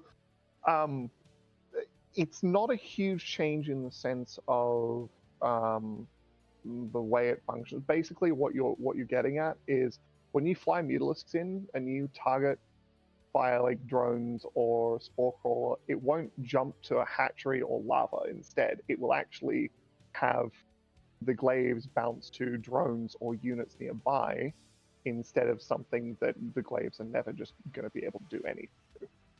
And I actually think it's actually quite big because that increases the amount of damage your mutas are going to do. That's true. By quite a significant amount. Yeah, that's true. Okay, I can see that. Yeah, no, that's a good point. So the other thing here is the arc slop change, which that, from my understanding, what this means is so like when a muta projectile, when the glaive hits something, it's moving at an angle, right? Like it's a projectile, it's moving in a direction, it has an angle. right? So when it hits something, now where can it bounce to? And there's like, that's the arc slop range, where it's like, that's the angle that it can bounce to. So 180 means that like, if it hits something, then anywhere in that 180 arc from where it's facing, it can bounce to. That's my understanding of what this means. I So also this think it is has like to do with the way increasing Mutas- the range that it can bounce to.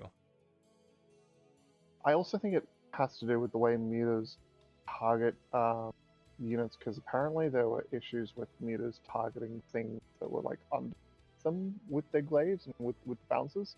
So this allows the bounces or the glaives, I'm not entirely sure which one, I did test this and it did feel different, to actually properly target things like underneath or around the mutalisk with relative close to it. Right. So Either way, it's I a bit mean, of a quality of life it's not a stuff. huge change, but like it's definitely going to make mutas better. Yeah, absolutely. All right. Move on to the Terran. Let's just let's talk about the ghost change. Do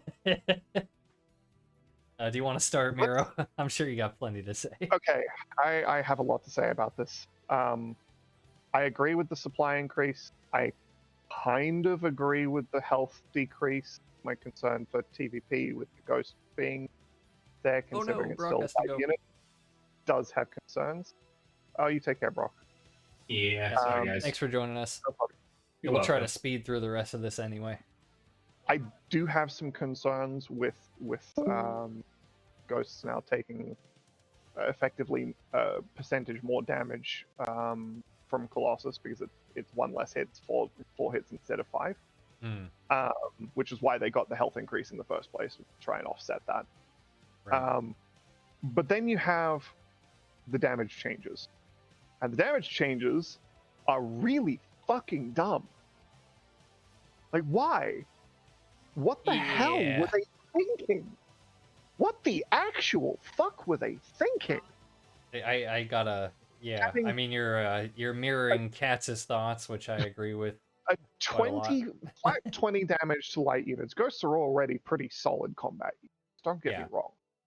Flat 20 damage is fucking massive.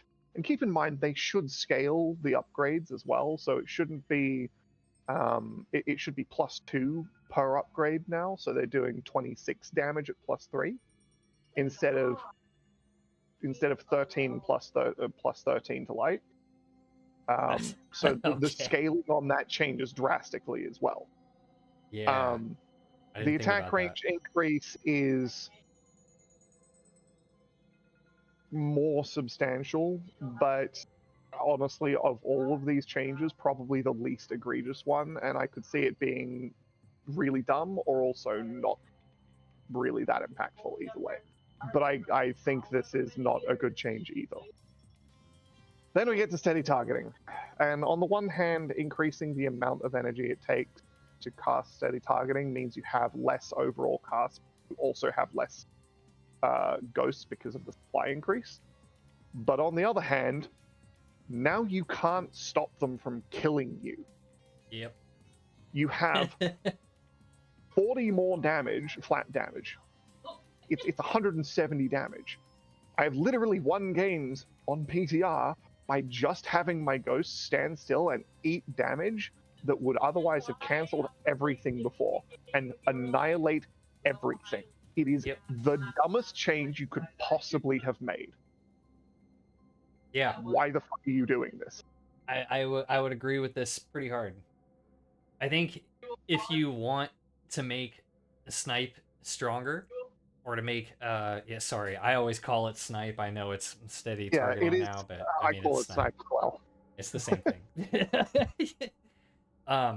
Yeah, so like I think that if you want to make that stronger, if you want to make the ghost stronger in general, like I think that but especially for steady targeting or snipe, I think you instead have to, like, what I would have done is just remove the fucking refund.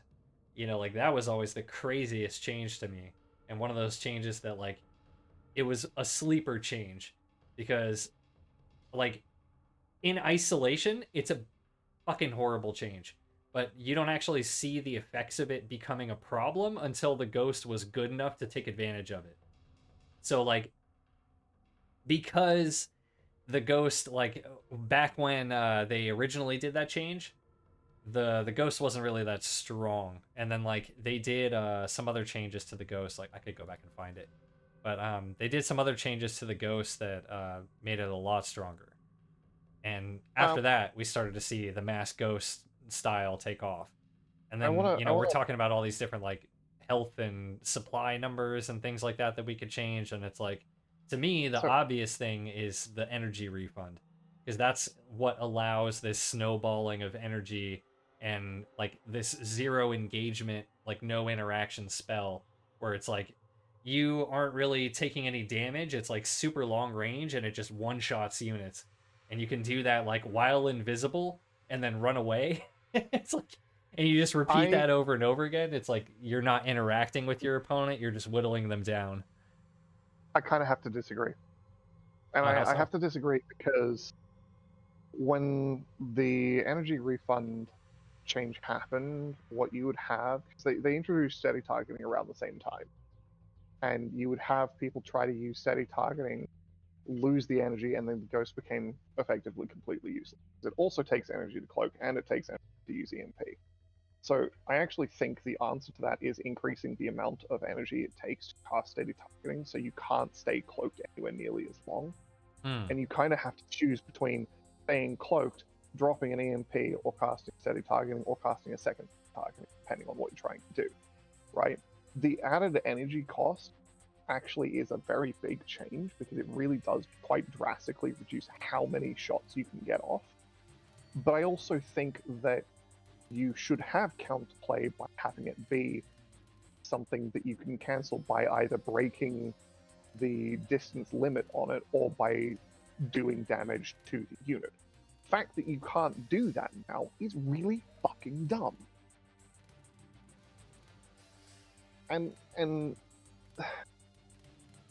it's crazy to me that a spell that is, yes, it's that strong, but the point of it being strong is that you also have this counter. It can't be strong if you don't have counterplay to it. Yeah. And right now, what you're doing is you're taking away that counterplay. Yeah. I can definitely see that. Like, so I'm trying to explain my perspective on the refund. Because like the way I forget. Have you played any like trading card games like Magic or Hearthstone, Miro? Yeah, I have played Hearthstone. I'm not. Okay, you played Hearthstone. I'm not particularly fond of Hearthstone. Yeah, I'm not either. Played it a little bit. I stopped playing it years ago. I still play Magic a little bit. Anyway, reason why I bring it up, to me, steady targeting, like getting the refund on energy, feels like, it feels like a card in a trading card game that tries to do a thing, and then the opponent like has opportunity to deny it with like a counter spell or whatever. But if they counterspell it, rather than you like losing that card, and it's like, ah, shit, like my card got countered, now it's gone. Rather than that, it just goes back in your hand, and you get to cast it again next turn. Okay, that's how it feels. I'm going to counterspell this. The Viper exists. You have the same problem with the Viper, because when the Viper gets feedbacked or dropped an EMP, the Viper flies away, eats some energy, comes back, you've got full energy again. Yeah, but that takes time, and they have to like leave combat. But you actively have the ability to recuperate the energy that you have lost. What you are doing with the ghost is effectively you are rewarded for keeping the ghost alive, even if it does not get the shots off. Just like you are rewarded for keeping the Viper alive, even if it doesn't get the spell off. So you have the opportunity to use it again at a later date or a later attempt. I don't really see that parallel. To me, it feels more like, because with the Viper, like if you get feedbacked, or let's say you parabomb a medevac and it you just boost out that one medevac and it does like almost nothing, you know. And you go back and you got to get more energy. Like that Viper is out of the fight. Like it's gonna take you what, like 20-30 seconds to fly each direction, like because you got to go all the way back to your base and then all the way back, so you're out for like at least a minute plus the consume duration, right? Whereas when you cast steady targeting with a ghost and it gets interrupted, you get the energy back and you can immediately cast it again. Like, what's the cooldown on it? Like 10 seconds or something? Like, I don't remember, but counterpoint, if you're already dealing damage to the ghost is probably going to die. If it's not going to get, if it's not going to get the shot off, if you manage to get the ghost out alive, you should be able to get the shot off. I don't think it does have a cooldown. Yeah, there's no cooldown. That kind of shocks me, actually. Right. The counterspell to the Viper is feedback, EMP, or killing the Viper. The ways of counterspelling the Viper are more limited than just dealing damage to the ghost. And you can, like, all it takes is one point of damage. It doesn't, you can drop a changeling on it and have it blow up on the ghost, and that'll stop it. However, the Viper also doesn't instantly kill anything from long range. Is another difference there. Like, the spell itself is kind of a big part of this. But you also have, you can also argue the AoE of Parabomb is potentially far more devastating because it's an AoE, not a single target. But it's like a damage over time, though. Yes, kind of my point. Because instant damage is unavoidable damage, is my point, right? Yeah, but that's why the counterplay exists of being able to break the line of sight or do damage to it in the first. Now, my suggestion is, if it's not enough counterplay, you keep the energy increase and you increase the amount of time steady targeting takes to go up, so you can actually utilize that counterplay a bit more effectively. There's your answer. Yeah, I don't know.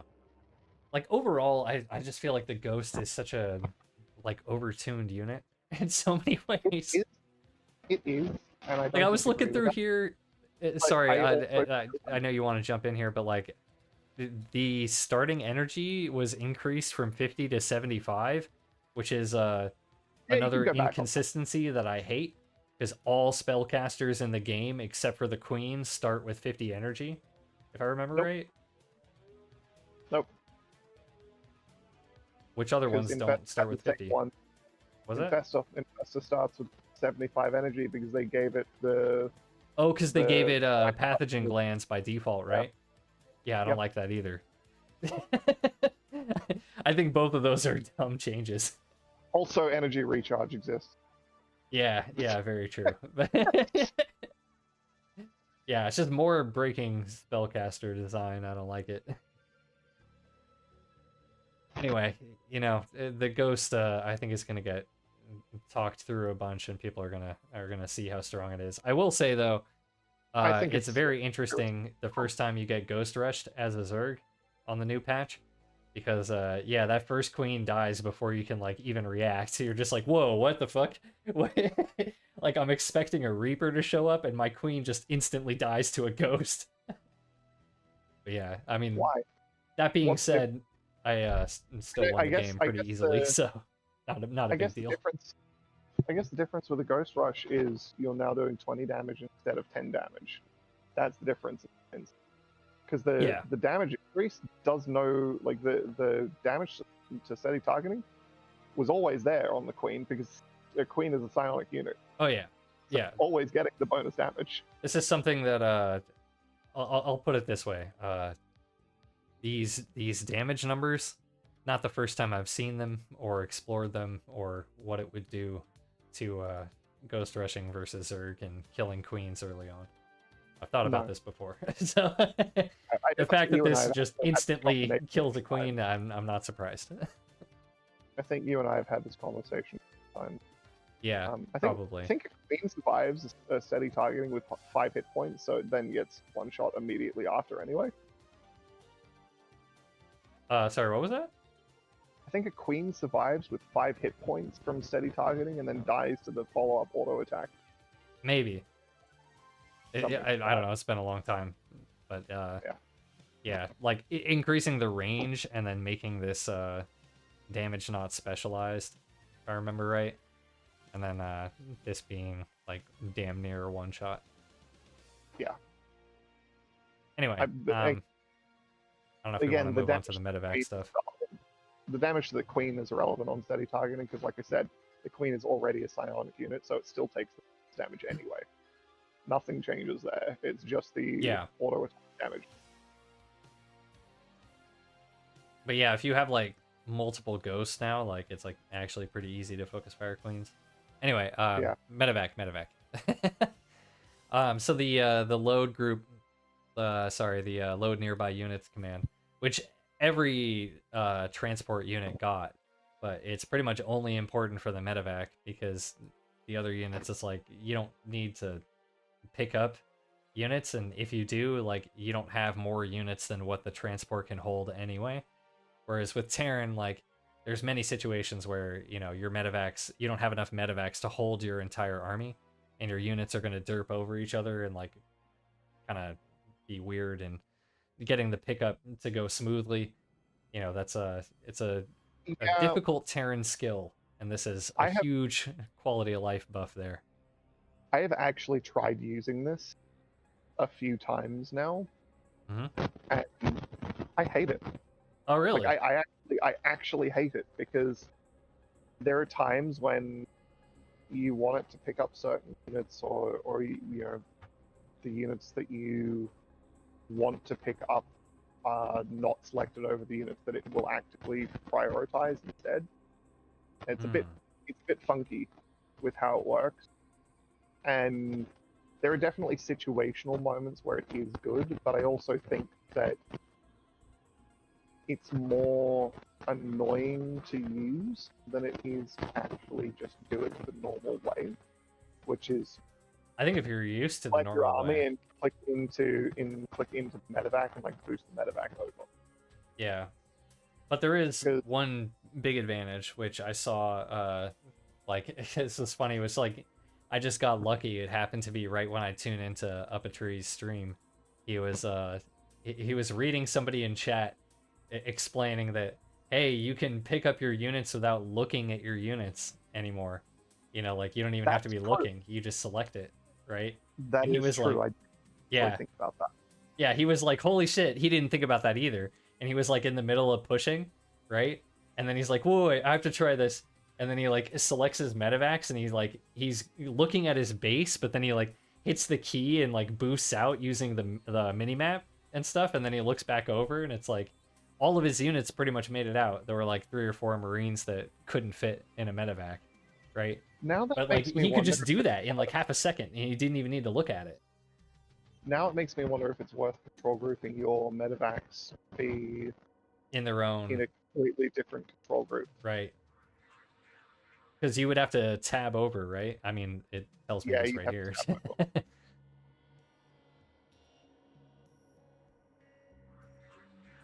Yeah. Oh, it doesn't actually. The priority subgroup thing is a bit weird as well. There's I can't really explain it, but there's some funkiness with how the Marine Marauder combined thing works. Yeah. Oh god. It's very odd. I hate that. I don't like it. Okay. Do I say something? Fuck. I think I have to say something here. So fuck it. I personally, I know that Omniskeptic doesn't really give a shit about the command card. He doesn't really care that people sometimes prefer to use the command card because he doesn't use the command card. So if a consequence of adding a feature is that it breaks something in the command card, he's not going to give a shit. And this is one of those. So what was the other thing that it's so they bleed through, right? Hang on, this is in the bug fix quality of life where like ghosts have like a phantom stim and then Marines and Marauders stim together, because of this or something like that? Like, remind me. Basically, it has to do with the way the selection works in the command card. It mixes Marines and Marauders, where if you want to like control click your Marines that you've selected in the command card and pull them back, it grabs all of them. It grabs all the Marines and Marauders. So doing it that way means that you don't get to drag your Marines back behind your Marauders instead, for example. Which, it changes the way you micro things. Yeah. In a weird way if you're using command card. Yeah, because if you use the command card, yeah. Really stupid. Which is really fucking dumb. Yeah, because the command card is a legitimate way to play. You know? Like, why would you just, like, remove a UI feature? I'm trying to find what the thing is that leads to this, because, like, there's a thing that was added that, like, because what you're talking about is a side effect of adding something else.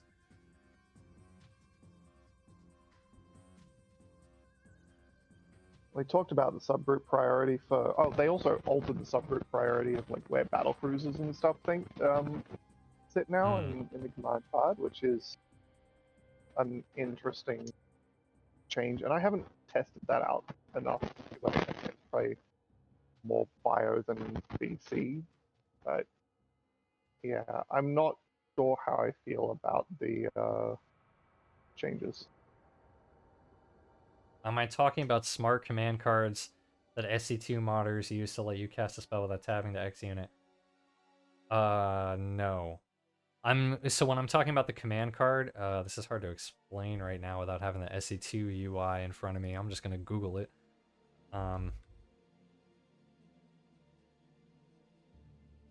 SC2 UI. Here we go. Oh god. Hang on. Copy image address. Jesus, that's tiny. This is what I'm talking about though. The command card right down here. Like the green wireframe of units at the bottom center of the screen. Like this stuff right here. So when you're selecting units right here, like if you control click, like let's say you had Marines and SCVs in this group. If you control click an SCV, it'll only select your SCVs and it'll remove everything else from the selection.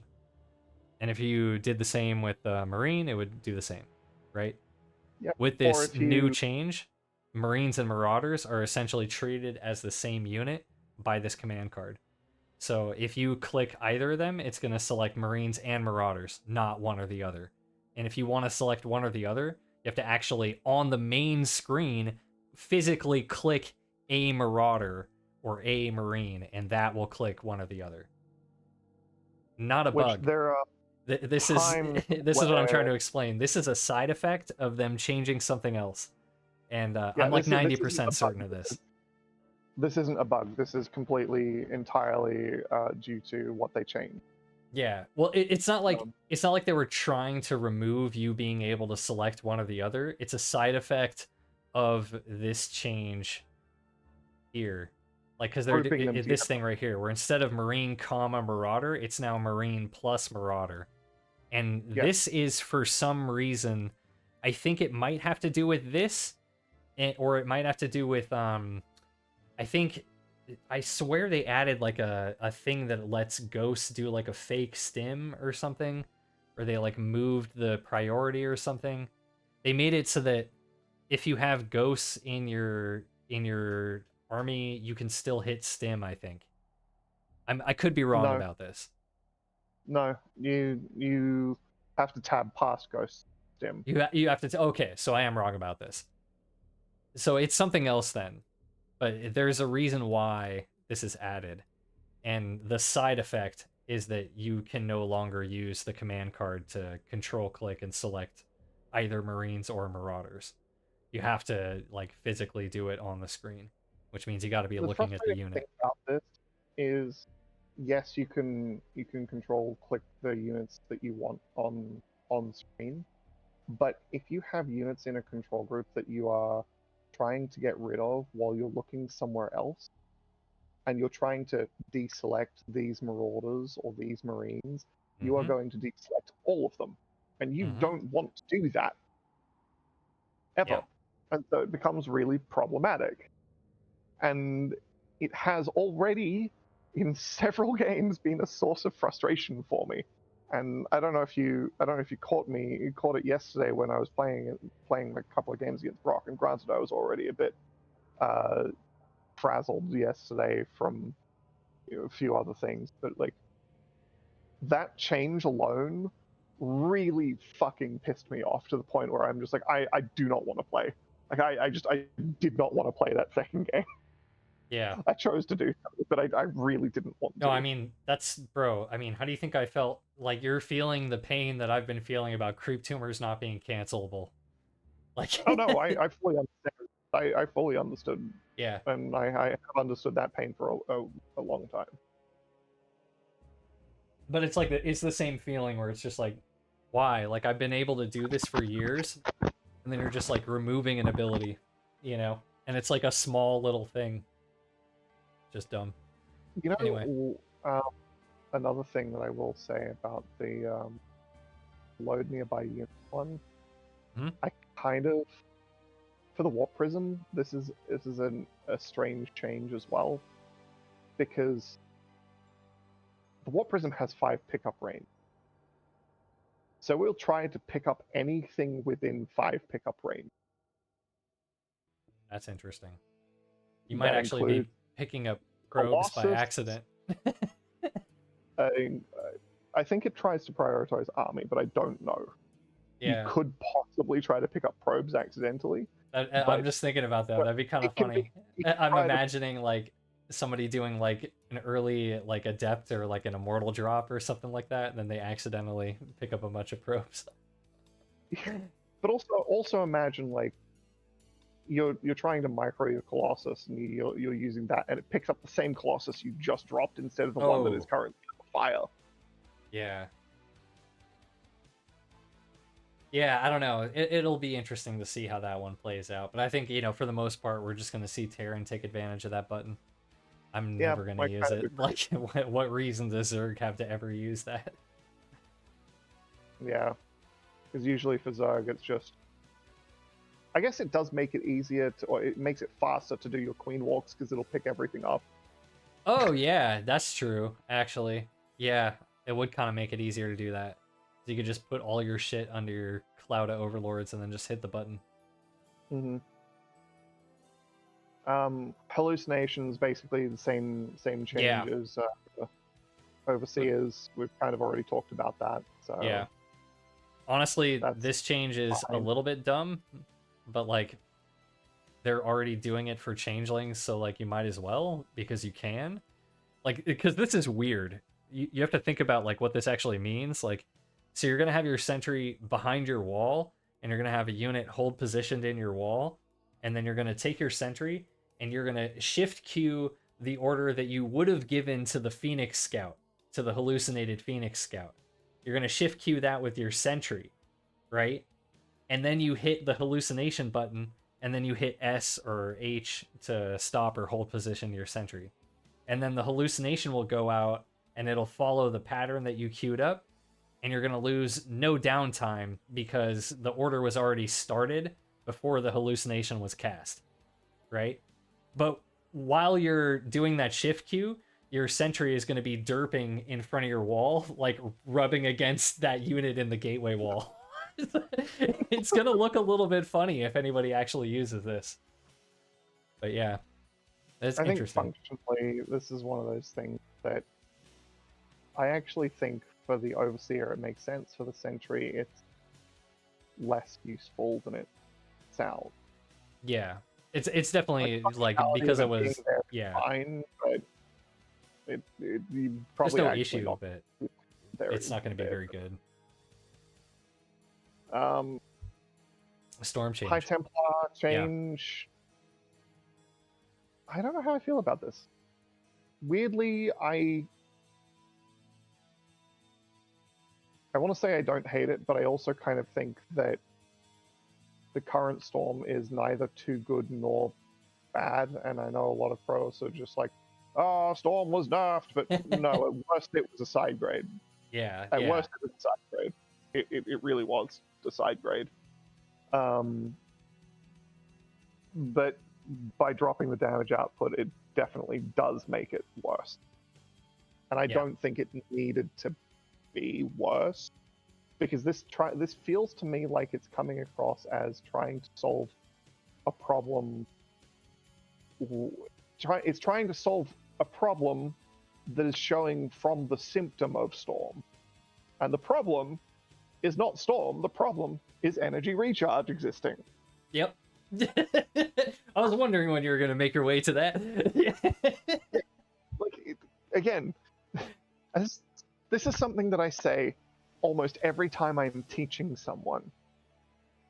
And if I'm teaching a teacher, the thing that I say is, don't try to identify the symptom.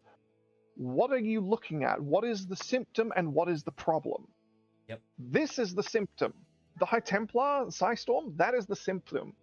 This is not the problem, this is the symptom. Stop trying to focus on the symptom, fix the fucking problem. The problem is energy recharge. It's pretty obvious, you know. It's like we adjusted what? We adjusted stasis and storm, and I think we adjusted hallucination too, right? We've adjusted stasis and storm, and in the past we've adjusted we actually have adjusted energy recharge as well, but it hasn't been enough. We have in the past actually before energy recharge. Yeah, in the past, before energy recharge was even a thing, we actually also adjusted the Oracle's Revelation, because Revelation was too good back then too. Yeah. And with energy recharge, it's still too good. Surprise, surprise. Yeah, I mean, Revelation was just a crazy ability at the start of Legacy. Mm-hmm. Yeah, anyway, I mean, my stance on this, you know, like, yeah, I also think that, like, energy recharge is the actual issue here. And if we really want to, you know, fix the issues caused by energy recharge, like, I think we should just revert Storm to how it was before. I liked Storm when it was crazy fucking powerful. And it was just like, oh, you're clumped up? Now your shit's dead. You know? I think that's how it should work, you know? I prefer the old Storm. Yeah. I do actually prefer the old Storm. Like, to me, that was like a staple, like a measuring stick, like a benchmark of like how punishing should StarCraft be. You know, people always complain about frustrating game-ending moments. You know, Storm to me was like the perfect one, where it's like, if you're complaining about Storm, you should probably not play StarCraft. You know, like, because you know, like, Storm is strong, but like, if you just don't clump up your units, it's not useful, you know? And like, you know, late game, there's issues with Sky Toss and Storm and things like that, but that's more like it all being combined together and like the interaction and like the ease of play and like a bunch of other things, right? Like, it's not Storm itself. Like, the ability of Storm itself is like perfect StarCraft balance example, if you ask me. Like, really extreme and strong, but, you know, it's short in duration, you know, it costs kind of a lot of energy, and, you know, the key thing being there was no way to just get free energy, and you couldn't just, like, warp in a High Templar and then have a Storm instantly.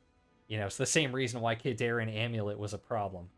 You know, the ability is just too strong to allow you to cast it immediately after warping in. Yeah, it's a really dumb ability. And then Disruptor having basically Disruptor is you know, technically a spellcaster, so I guess if you're going to give a spellcaster an auto attack, then this is basically the same thing. See, now this I disagree with. This I disagree with pretty fucking hard. Because if we're doing this for the Disruptor, what about the Swarm Host? It's the same thing. You know, it's an ability on cooldown. I think it might even have very similar duration for the cooldown. It's 43 seconds for the Swarm Host, I think. I don't know about Disruptor. But yeah, I don't like this change. I don't like this change either, and I don't disagree. But that's kind of the logic is the Disruptor is a spellcaster. I can see the logic. Casters, yeah, but it's wrong. I don't disagree. Yeah. Calling Purification Nova a spell is just like, you're crazy. Like, by that logic, like, Corrosive Bile is a spell. Like, it's not a spell, it's an ability. There's a pretty big difference between spells and abilities, you know? Spells cost energy. And energy is a very different mechanic that's balanced very differently in StarCraft. Like, if it's an ability, Well, you know, that's a different thing. Semantics, I disagree. I think it that is they're kind of clearly semantic. designed differently in StarCraft design, and you can see this, you know, I mean, even in Warcraft 3, there's the Blizzard methodology of designing spells and abilities differently. Like, you can see it's pretty obvious. Like, they have a very clear difference. You know, like what's it, the Nerubian Spinner has, like, the web ability, you know what I mean? Like, that's an ability, that's not a spell.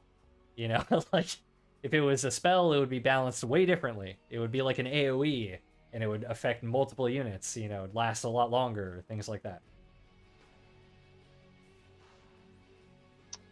Yeah, it's hard to say, because on the one hand, like, you can argue a Widowmine is an ability as well. Mm.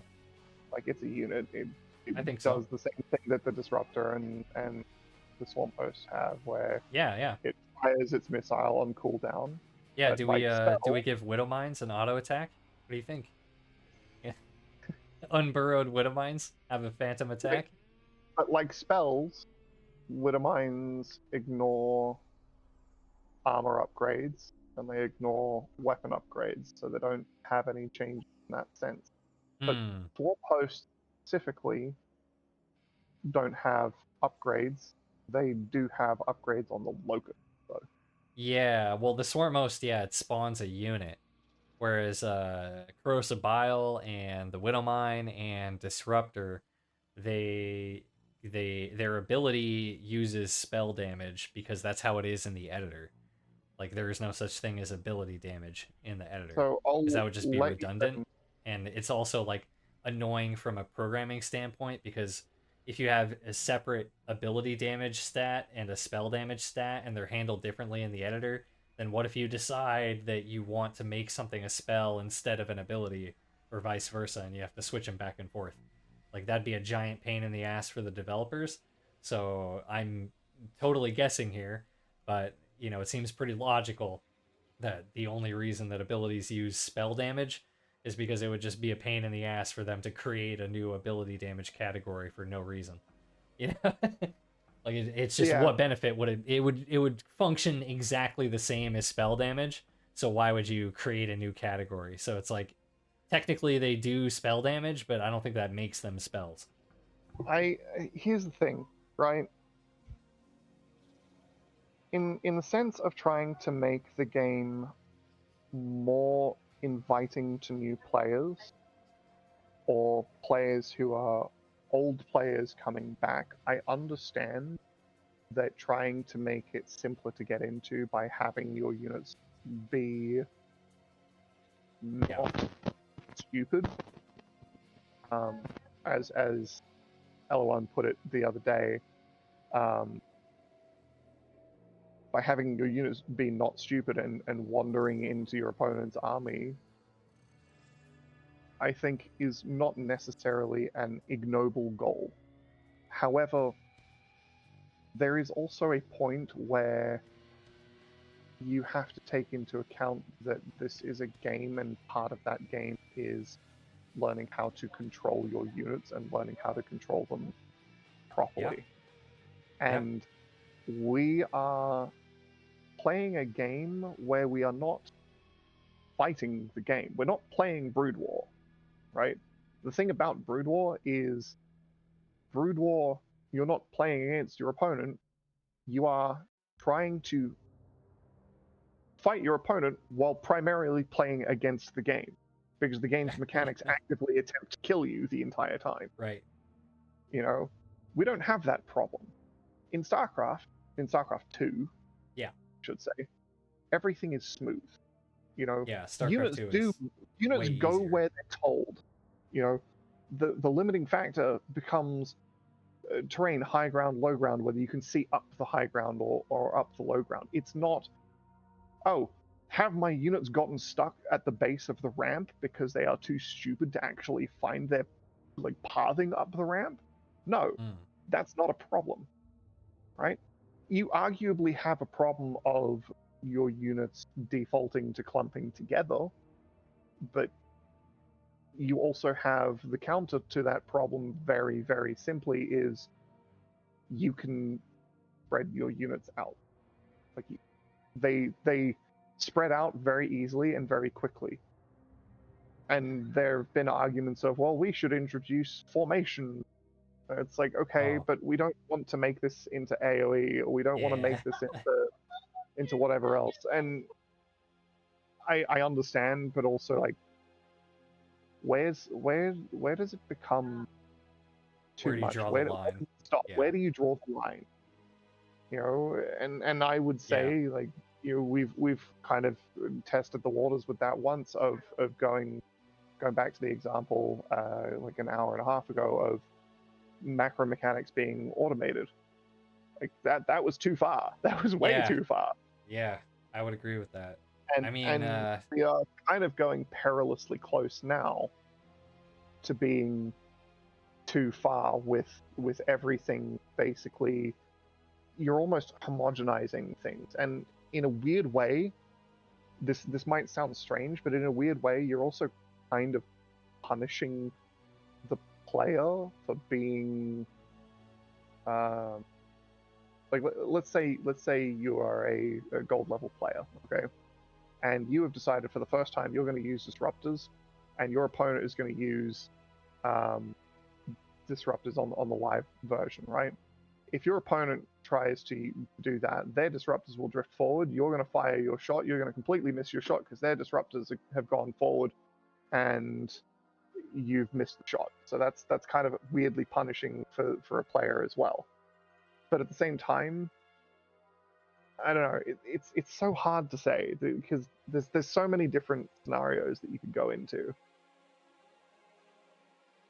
Yeah, I realize I was putting a bit there. It's a lot. I don't know. It's like I think a lot of, you know, we brought it up earlier, but battle aces, you know, it makes me think a lot about battle aces, you know, and it makes me think about like tower defense and you know, like I've seen this stuff from like Warcraft 3 and Starcraft 2 customs and just like exploring these things in the editor and stuff like that. Like just imagine the game with everything on auto build if you wanted.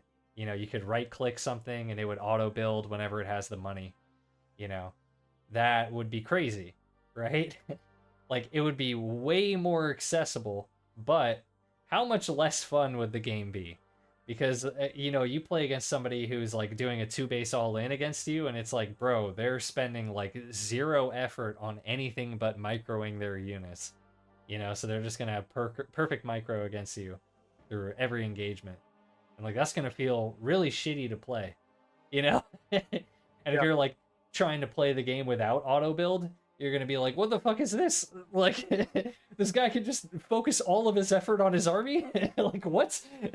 Like, when we add things like auto attacks, it feels to me like we're moving more and more in that direction. And that scares me, you know? I don't like that. I can get behind the idea of an auto build button for all the buildings and for all the structures. However, the condition to that would be, this is something that only like happens once every 60 seconds, you know? So you're still missing like 4 rounds of building. Like, you know? Yeah, that would make it a little bit different. So it's auto build, but it's unoptimal auto build. It's really unoptimal.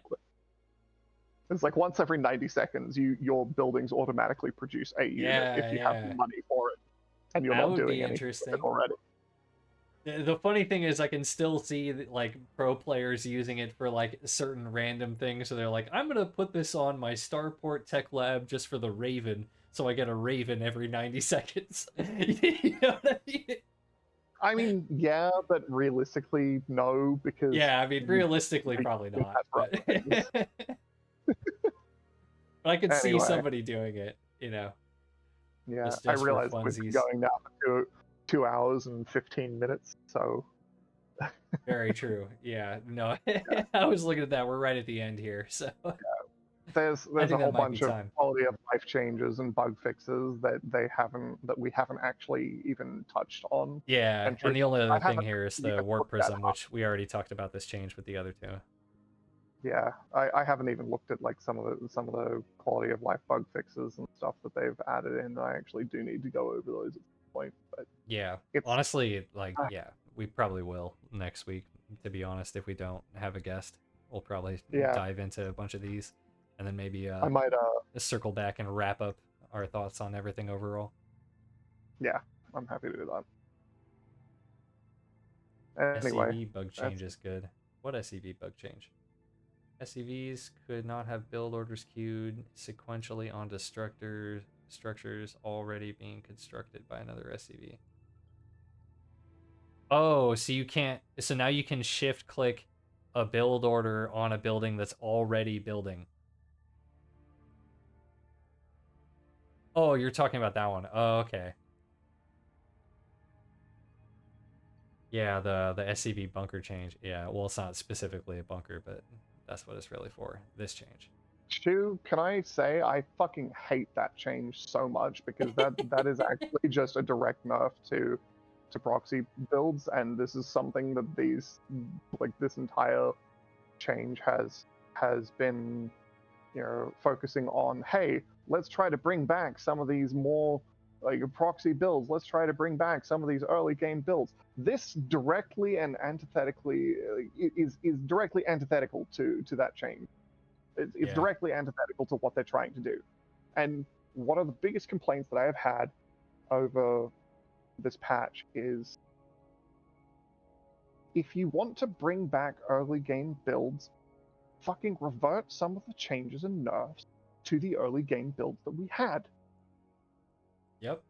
Not even just early game, just like aggression and Yeah, frustrating game-ending moments. Bring that shit back.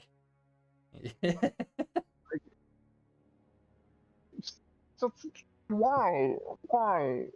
If you're trying to bring back the early game, why are you also then saying, hey, you're not allowed to do early game builds with changes like this? Yeah, it just feels very weird. Yeah, I don't know. It feels like we're trying to head off problems that aren't problems before they become problems. It feels confused. This whole patch feels confused. I would agree. All right, well, I think we've talked for plenty of time here. Gone for so goddamn long. I thought we were gonna be able to get through this one in an hour, but no. We had so much to say. Oh, it was fun though. Yeah, I think that's probably gonna be it for today. And I'm gonna thank you once again, Miro, as always, for joining me. And Brock, although he had to leave a little bit earlier, it was fun having him on here, especially to talk about Warpgate, because we really needed the Protoss thoughts here. So I'm glad that we were able to get that. And I'm happy that we have some people in chat here who are enjoying the show, and I hope people at home in the future watching on YouTube enjoy it as well. And we will catch you all next time.